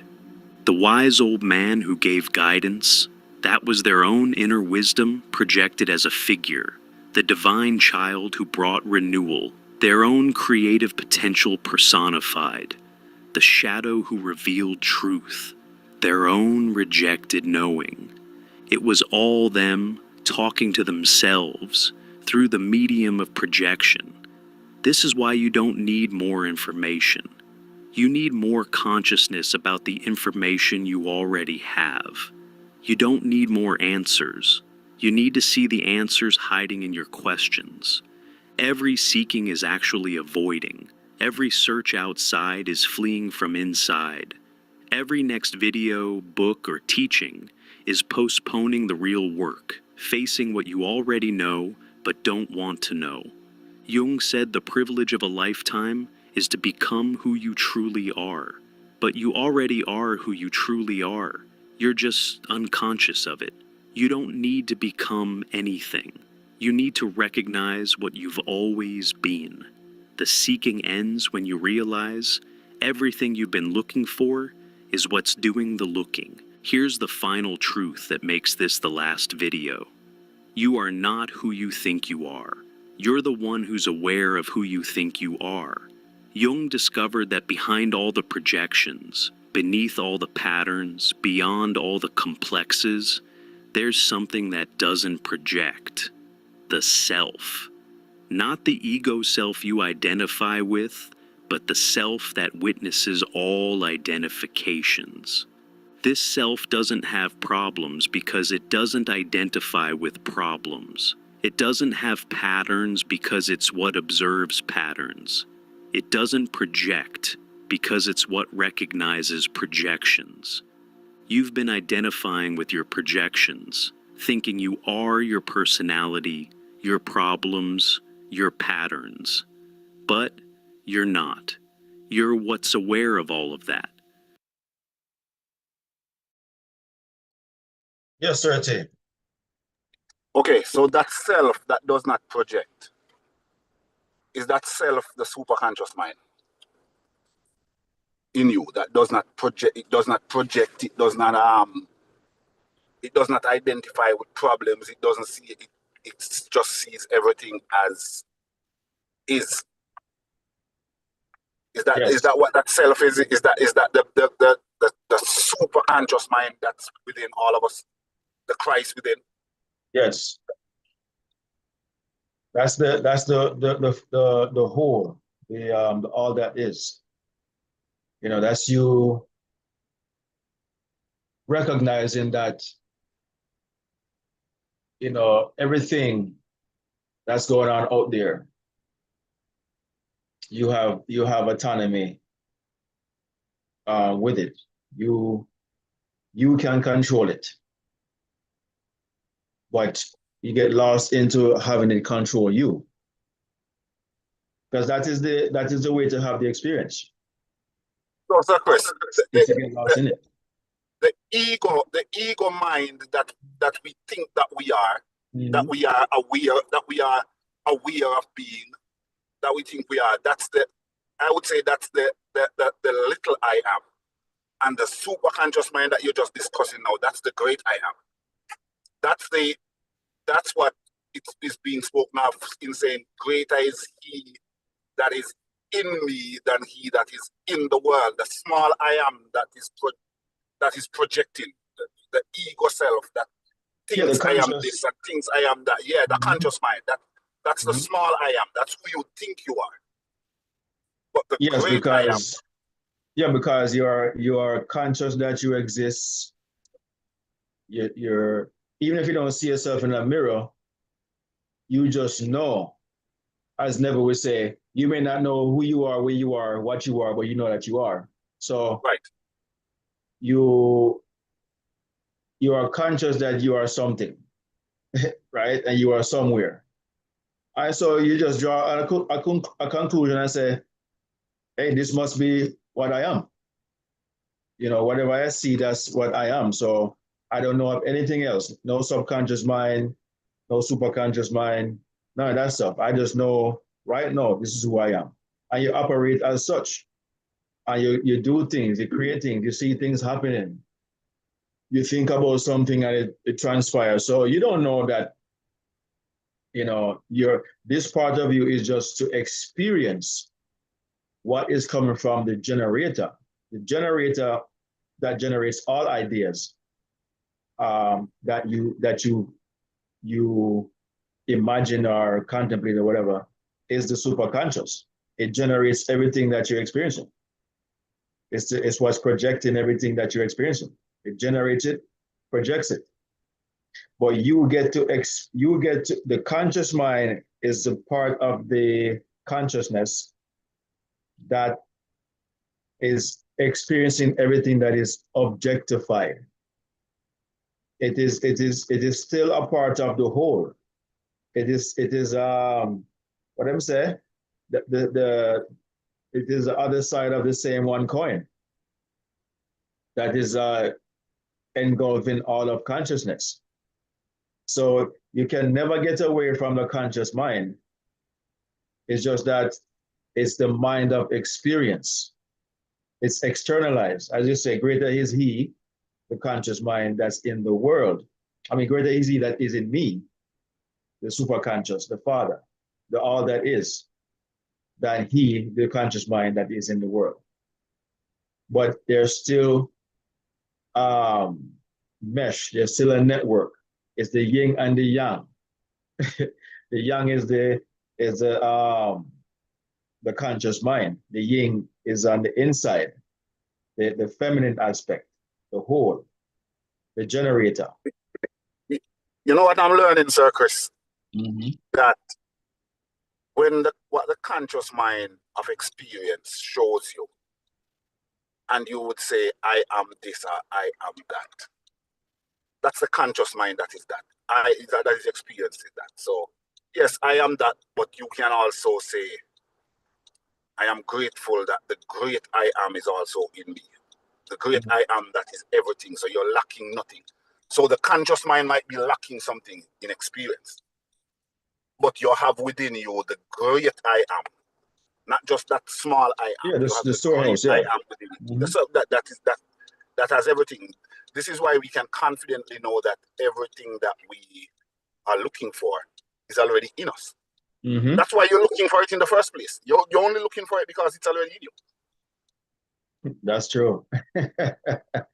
You cannot become conscious of anything that is not resident within you. You cannot. Consciousness is awareness of all things, but the conscious mind is the limiting mind. The conscious mind is the father or the whole operating from a limited point of view, a limited perspective. You understand? And that limiting perspective gets to access all that there is bit by bit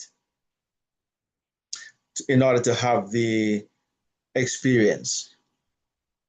Because it's like you're looking at the ocean represents the superconscious, all that there is. But you're still able to extract from the ocean a smaller version of the whole. Okay? Once you extract the smaller version of the whole, you get to experience that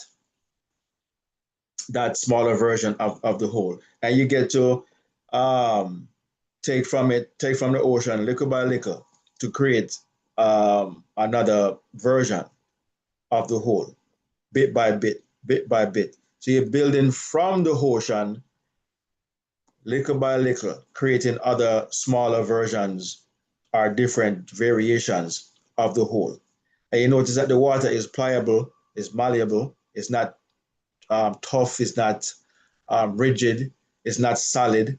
It's like that for a reason. It is the exact replica in a physical sense of the consciousness that is ever present, that is all knowing, that is everything, But we get this so-called physical version of itself, but it is though it be physical, this being the water, the ocean, it is still pliable. It shows you the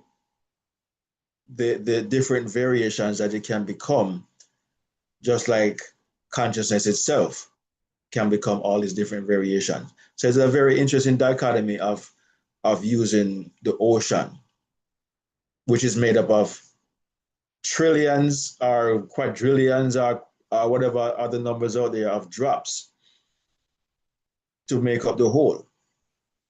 It is showing you that the one is all and the all is one.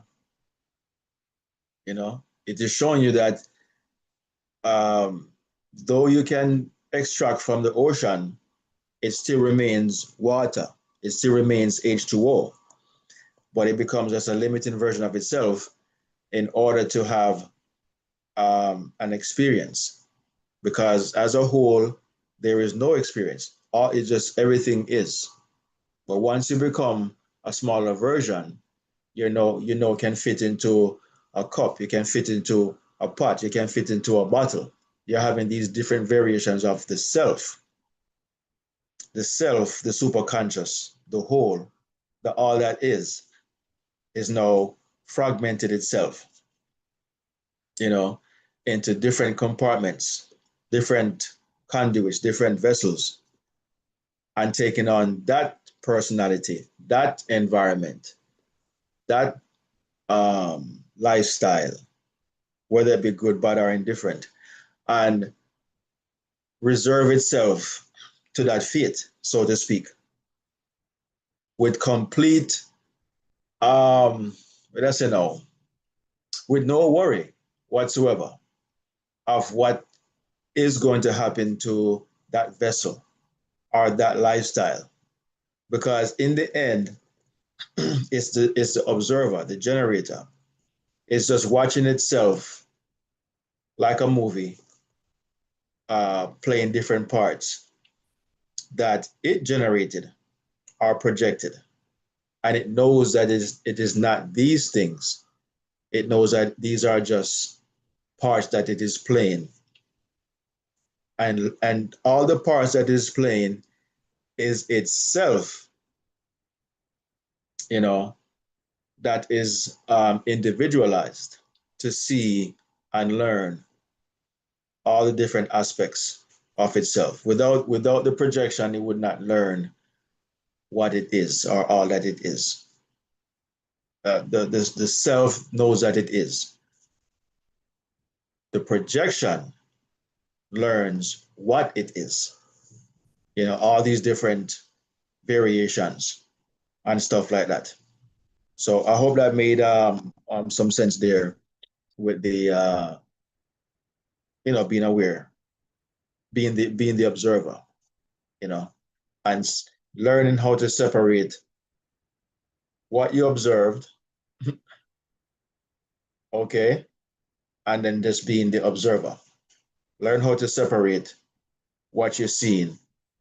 I know that what you're seeing is not who you are, is who you're projecting at the moment. And once you detach from it, you no longer perpetuate that situation. You draw it back into your consciousness. And it it resides there because you have now detached from that experience by just knowing that it is simply an experience. It's not you. It's who you are being, who you're projecting at this moment, but it's not who you are. And that's how you control how your life unfolds, by just this conscious observation of things in and around you. Yes, sir, T. In this case, what if it's an the left lane to make a U-turn at Robin Hood Circle? What if it's an illness? What if it's let's say a terminal illness that you're going through, you're experiencing? Do you still just see that as a projection? It's just something you're experiencing? Because the fact is, we all something has to take us out, and there is not all illness healed or cured, no matter how powerful you could have 25 God in your back pocket. One of them will take you out. So when you're experiencing something, a terminal illness or something, yeah. do you just do you just observe that as do you just detach from it as well? Because it's still your conscious mind and your body that's experiencing that terminal illness. Your mind, the Christ within, the great I am within you, is not experiencing any illness. And when this body dies, that great mind is still not gonna die. So is that something that you just detach from it just to see even something like a terminal illness? Yeah, man, everything you detach from, because again, if you're attached to it, remember, I know you're the projector. So when you attach to it, it means you are still going to project it. You continue projecting it, you know. But if you detach from it, it's like shutting down the projector or the projection. You know, you cut the feed, as they would say, cut the feed. Okay, so so yes, whatever it is, Sir T, whatever the illness um, of many kinds or any kinds, are just some experience that is so-called bad or indifferent. Um, Observing it and is detaching from it, you know, because once you see it as you, it remains that version of you. It perpetuates, it continues, and as I say, it's practice. When you're in it, how easy is it to observe? You know, how easy it is to just observe when you're in the situation, because it's easier to observe it from another person that is having the experience and stuff like that. So you're observing it from your point of view and the persons and whatnot, because you're in that line of work, so you know what I mean. You observe people transition all the time. Now, when you're in that position where it's a possibility that you can transition because of an illness, how would you see it? Um, or would you be able to, let's just say, if it's an illness that is not terminal at the moment, but can be, and you are observing it to not attach yourself to it in the event that you can dissolve it. Because the tape mentioned it, that consciousness is a universal solvent. You understand? It creates things and it dissolves it. The same thing that puts it together is the same thing that dissolves it. You understand? So you'd only be having that experience because the consciousness that you are unknowingly, unconsciously created that event within yourself and just projecting it through your lens, through this conduit, this vessel is projecting it. Now, if you can then realize and observe as the observer the experience rather than being attached to the experience, it is then that you can dissolve the matter. But the question is, how do you do it when you're having the experience, that kind of a life-changing experience? That is the question. This is why people ask others to pray for them. Never touched on it many times. Florence Covershane touched on it as well, that sometimes you cannot do it for yourself. You have to have someone else, which is still you, and this is why it works, observe the situation for you. Never would play out in his mind that he heard that the friend that was struggling to manifest a particular thing, he would hear them call him and tell him that it is done, I got the job, I started this and that and the third. And he would have a conversation with his wife. Hey, honey, I heard that, John, made the All-Star team or whatever. And just, whatever it is and stuff like that. So you're just playing out this scene in your mind.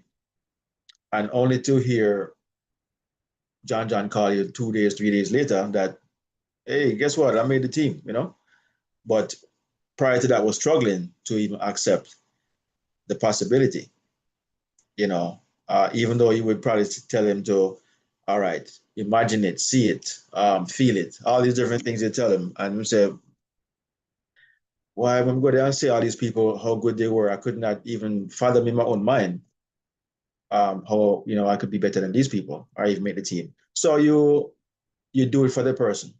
So it's the same thing in a situation like that, Sir T, and everyone here listening is you because we're all the I, we're all the one playing different parts with different masks. We all go back to the source. All of us, we're tentacles coming from the one mind, right? And because we're one, we can take care of another. We can imagine for another. It works better though when the one we're imagining for is on that same frequency. You understand? Is on the same frequency. If they're not, it becomes all right, brother. We'll talk. Yeah, wonderful class. We're gonna close shortly, anyways. Sir T said he had to go, guys, because of work. But it works better when that individual is on the same level of frequency, of belief, faith, expectancy, stuff like that. And like in Neville's friend's case, he couldn't do it for himself and he desired it. So he asked Neville to do it for him. So that's why it worked, because he was on the same frequency in terms of that's what he desired. That was his expectation. It's just that he was having issues to consciously do it, to separate himself enough so from the situation. And it's showing the art of detachment is the key. He could not detach himself from wanting it too badly to where he's invoking that he doesn't have it, And so he had to relate to someone else. And it's always easier to see for someone else than you see for yourself. All of you guys here know that. It's always easy to tell somebody, hey, one day you're going to be great, or one day you're going to be rich, one day you're going to own this house, this car, one day you're going to have this and that, the third. But to tell it to yourself, it's it's challenging because you have so many subconscious programs in your mind. You have so many experiences before. You've been programmed for so many years from childhood to not believe or accept certain things, that when you're telling it to yourself, these things continue to rise from within your consciousness to remind you that remember this, remember that, or I don't see how it's going to happen. Remember, money is the root of all evil. Remember, your parents never went to college. Your neighborhood, no one ever went to college there. No one is rich. All these different things you're going to have playing out through your mind. But when you just desire something, hold on to it, and you ask someone to see it with you, that's why you never tell anybody who is not conscious enough to understand, how the mind works.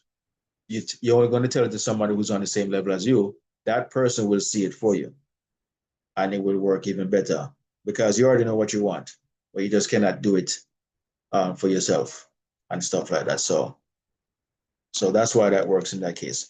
But let's continue the audio. It's almost finished. We're going to come right back and then close. It's like you've been watching a movie and thinking you're a character in it, but you're not in the movie. You're watching the movie. You're not your life. You're what's experiencing your life. Jung called this the self with a capital S. And he said, individuation is the process of shifting identification from ego to self, from the character to the witness, from the projection to what's beyond projection. This isn't spiritual bypassing, it's psychological fact. Right now, you're aware of reading these words. You're aware of thoughts arising. You're aware of feelings moving through you. That awareness, that's closer to what you are than any content of awareness. But here's why this matters practically. When you recognize yourself as awareness rather than content, every problem shifts. You're not depressed. You're aware of depression moving through you. You're not anxious. You're aware of anxiety arising. You're not your trauma. You're aware of trauma patterns playing out. This isn't denial. It's a fundamental shift in identity. And from this shifted position, you have options you didn't have when you thought you were the problem. Jung discovered this during his Red Book period. He was flooded with intense visions and emotions. His ego was terrified it meant madness. But then he found the witness position, the part of him that could observe the chaos without being consumed by it. From that position, he could engage the visions without drowning in them. He could dialogue with the figures without becoming them. He could experience the process without losing himself in it. He found the self that remains stable while everything else changes. The awareness that stays clear while all content clouds. The witness that remains free while the ego struggles. And once you find this, once you recognize yourself as the witness rather than the witnessed, the entire game changes. You stop trying to fix your projections and start observing them. You stop fighting your patterns and start studying them. You stop being your problems and start being curious about them. So, how do you actually live this? How do you shift from projection to recognition? Jung's method was simple but radical. Treat everything as communication from your unconscious. When someone triggers you, ask, what part of me is this person showing me? When a pattern repeats, wonder, what is my unconscious trying to make conscious through this pattern? When a problem persists, investigate. What unconscious material is creating this? But, and this is crucial, don't do this from the ego position of trying to fix things. Do it from the self position of curious observation. You're not trying to stop projecting. That's impossible. You're trying to recognize projection as projection while it's happening.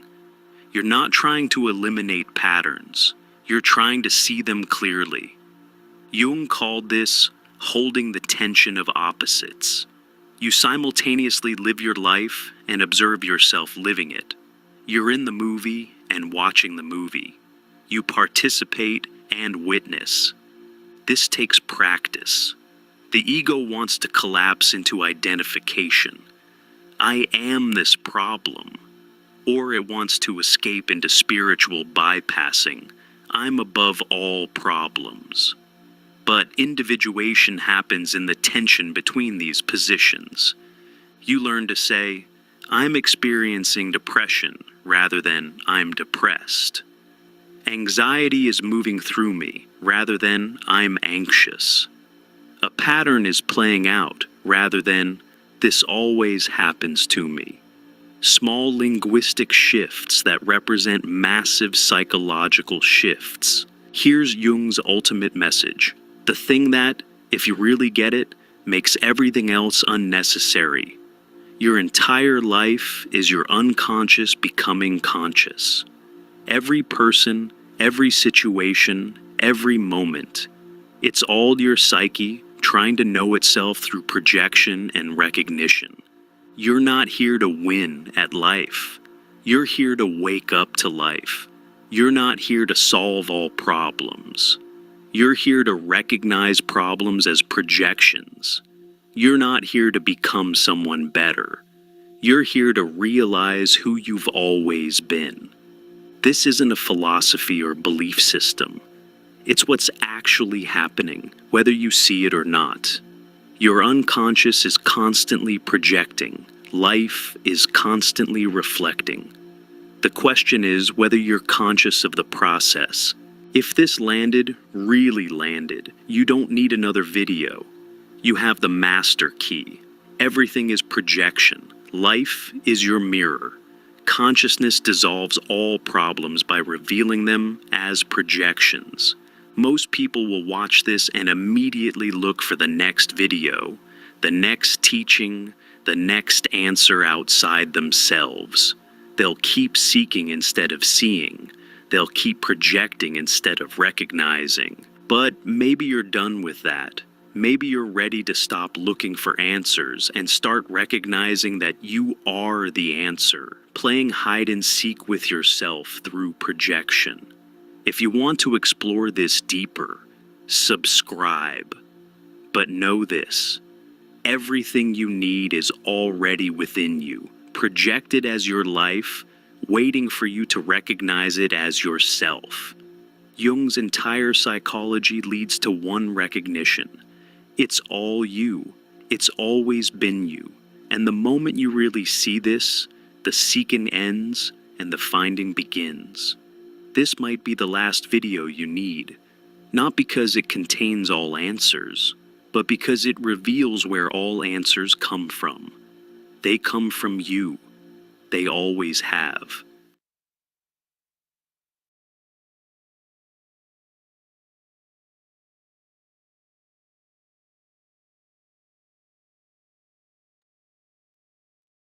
All right, all right.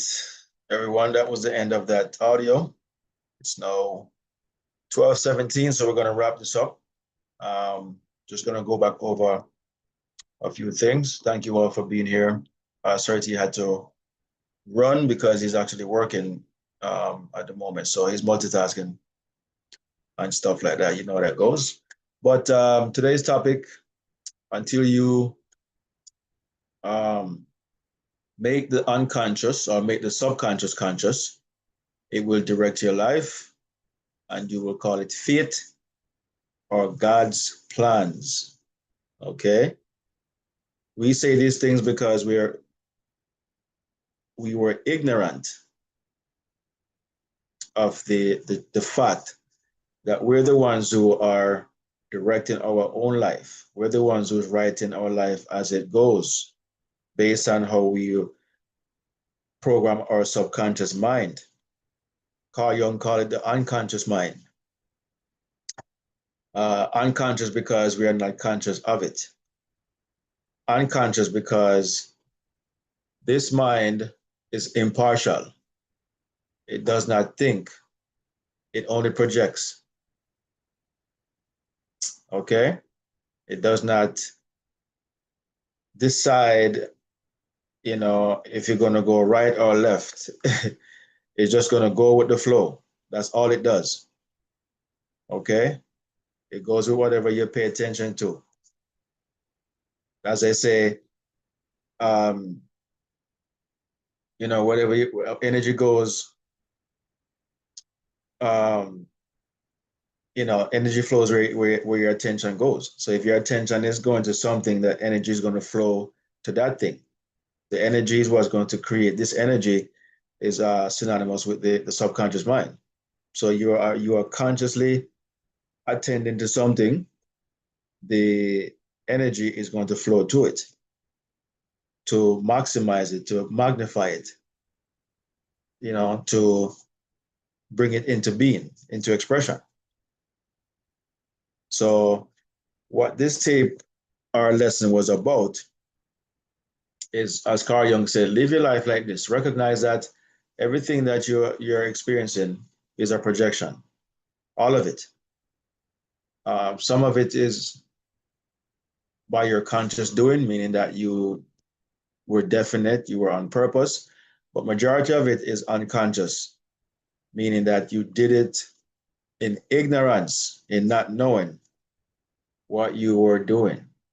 you're operating solely on ignorance, just learning by what I'm saying, try by fire, or um, you're just learning as you go. You're not really aware of anything. It's trial and error, trial by fire, all these different things. You're just going through life trying to figure things out, not realizing that as you're trying to figure these things out, you are programming your subconscious mind to continue to perpetuate these things in your life. Years later, the same thing happens again. Years later, the same thing happens again. And it's because it's a subconscious program that you have created, and every so often it projects. Now, we must understand that all it is a projection. It's not who you are, and it's not real. It's just something that is within your consciousness. It's an archetype. It's a feeling. It's something that you have attached your consciousness to, and you have made it. You've told yourself this is who you are. People say it all the time. These things always happen to me. Every time this, every time that. So we make all these claims and attach ourselves to these claims. Thereby, they must come again over and over and over, because we use the word always and stuff like that. We have to watch our speech. Words are spells. Okay? That's what they call it, spelling. Every time you use a word, you are casting a spell on yourself. So down the road, these things happen again, and you say, see it? Tell you, always happen. And then it happens again and again. Carl Jung said to see these happenings as just communication. Your subconscious, the one projecting, is communicating with the conscious mind. It wants you to see what you consciously did or unconsciously did. That's all. It wants you to see it, that this is a communication between the conscious and the subconscious. But what the subconscious is projecting is a communication, is letting you know that, hey, this is your doing. This is not by accident, as they would say. This is not random. This is not coincidence. This is not bad luck. Wrong place at the wrong time. This is your doing. Now, once you become conscious of that it is your doing, you also become conscious that it's just a projection. And you observe the thing. Why they tell you to observe? Because observation takes away the emotion. Observation takes away the emotion. Once you become emotional, you are still being it. You are still thinking that you are the experience, that you are the problem. But you are not the problem. You are just projecting the problem. So just a change in perception changes the outcome, changes the long-term reoccurrence and stuff like that. Just to change the perception. Because what them say, perception is reality. Our perception becomes reality.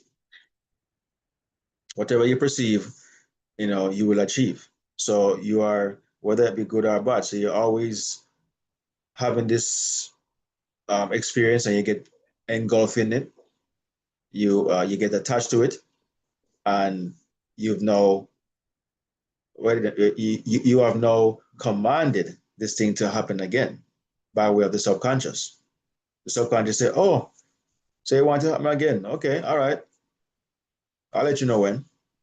And down the road, it happens again until you make the subconscious conscious, meaning you go into the observation mode and observe. Because Once you start to observe what's going on, you are now becoming conscious of what's happening. You are now aware of what's happening. You start to see it for what it is, and you now can decide, okay, I am not the problem. I am not the experience. I am not whatever's going on. I am the one who's projecting it. I'm the one who's casting it into the screen, into the world. So if I am the one doing it, casting it out there, then I can also undo it by recognizing that it's not who I am, it's not me. So now the idea or the experience, whatever it is, will dissolve because you have now made the communication, you have now made it final that I've always gotten involved in this thing emotionally. I've always tied myself into it, but now I realize that it's not me. Once that you have that slight change of perception, that slight go from projection to, as it says, recognition. Once you recognize it for what it is, this is how you dissolve this thing from perpetuating, because you're no longer tied to your consciousness. Okay? You no longer say that's who I am. You no longer say that's what I am, or that's what's always happening, or will always happen. You will not say those things anymore. You will understand that you will not and should not do it or even say it. You should just observe, because it's a communication. It's letting you know. Certainly asked a good question about the emotions. The emotions are just warning signals. You know, when you become emotional about something, it's letting you know that there is something within you that is troubled or bothered or whatever the case may be, and this person or this situation or circumstances or event I'm having the experience now to identify this archetype, this personification within myself. You understand? And it's a communication mechanism. It's not something to take and run with it. It is to alert you that this is going on inside you. That's what it's supposed to do. It's supposed to alert you that this is. So, what am I saying? If you're having an experience, it is not on the outside. It's a reflection. It's a projection. If you put on your shirt and just see it in the mirror, it is not in the mirror. It is on you. It still goes back to you. So don't mistake the mirror for what's real. The only thing that is real is what's going on within. The reflection is just a warning. It's just an alert. It's just an insight, by way of expressing it. When it's expressed, you get the insight, you get to realize, oh, so that's what's going on within. That's what's coming from within. You can only see what's on the outside. You can only acknowledge what's on the inside by what you're seeing on the outside. The outside is just, is to make it known. It gives you awareness, because you don't always know what's going on within yourself. You don't always know that you initiated a feeling or a thought. You don't always know that. But when it's projected, when you're having the experience, you now know, oh, my consciousness, my subconscious is projecting this to me to become aware of what's going on in my mind, going on in my consciousness.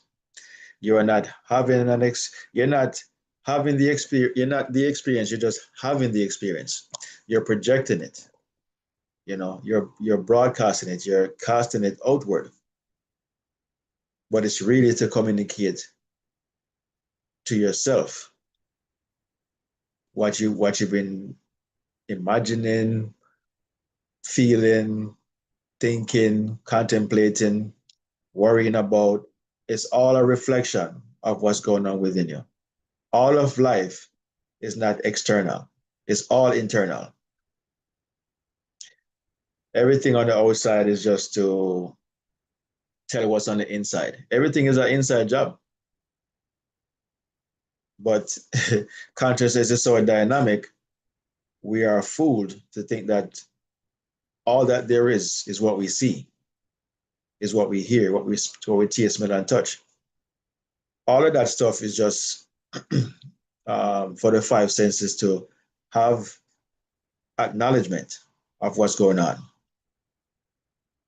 you know, and have the experience. To lose yourself, to lose from the inside and just exist on the outside, to stay on the outside, to have that experience, but to always draw yourself back within, to know that that is just an experience, that is just an outside involvement of the inside, you know, what's going on within. So you change what's going on within, you change what's going on without. You change your shirt, the mirror will reflect the change. It is really that elementary. Is it easy? No. Is it simple? Yes. It takes practice to recognize these things because we've been, interestingly, more human in our life than we've been consciousness, meaning that we've only known ourselves to be just the flesh. We don't know ourselves to be the observer, the consciousness, the whole. We don't know ourselves to be that. That stuff is foreign. So when somebody tells you, it's easier to accept that there's a God in the sky, that Jesus died for your sin and all this foolishness that we've been taught, it's easier to accept that because that's all you know. So when somebody come and tell you, no, Anna, so it goes like this, you fight with it because the programs don't match up. You know, it doesn't match up.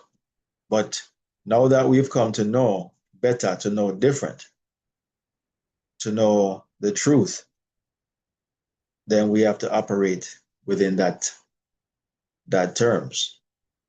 You know, we cannot be riding two horses anymore. We can't ride two horses going separate directions. We have to go one direction only. You're either hot, cold, can't be on both sides. Can't be lukewarm, as scripture tells you. All right. So I hope this lesson topic made perfect sense for you guys today. Understand, like I said, all of us are one and the same. We're just wearing different masks. We are different ends, different tentacles, different fragments of this whole puzzle. Well, all of us make sense in the place that we're in, but all of us make up the one. We're all pieces to the puzzle. We're the puzzle. And this is the piece that we're playing. This is the piece that we're being, that fills in the gap, that gap. But we're not separate from it. We are it. We're the entire thing in this point of view. Okay? So it's an interesting dichotomy. It's hard for some people to accept and realize because we want some God to be out there that made all of this and is doing everything that's going on, and the devil is the adversary. The devil is just ignorance of the truth. If you're ignorant, you're going to always do stuff foolishly, and that's being evil, that's being the devil. Your subconscious mind accepts everything you tell it, whether it be conscious doing or unconscious doing, and you will see it until God, this is God's plan, or the devil's strong, and all these things we're going to come up with to justify what's happening, not realizing that we are the ones doing everything. Nobody else is doing anything. No God, no devil, nothing like that. You do everything to yourself, whether it be good or bad. All of it. Perish the thought anybody tells you anything else. Okay? When you accept that as a truth, that's how your life change. When you start believing the same foolishness, It will never change. And it will never change. It will just perpetuate. Take responsibility of your life. Take responsibility of your mind. Nobody else will until you do. Somebody says, if you don't have a plan for yourself, somebody else has a plan for you. Plan for your own self. Okay? And just know that everyone you see, we're all one. We're all one. Interestingly, some of the ones you see, you may like, you may not like, but it's an indication, nonetheless, of feeling or archetype or personifications within yourself that you're experiencing. I don't care who it is. It's hard to swallow, it's hard to accept. You battle with it, you argue with it, but truth is truth. And the more you start to realize everything is in proportion to what you have been doing in your own mind and everyone else collectively, you will see the relation, you know, you see the relation. So again, guys, it's 12:30 plus, so we're going to cut the feed now, but thank you all for being here. Wonderful class, and enjoy the rest of your day, rest of your week, and we'll see you again next week, Sunday, right back here on the One Great I Am Awakening for another lesson of awakening. All right, so that's it, guys. Peace and love, and we are out.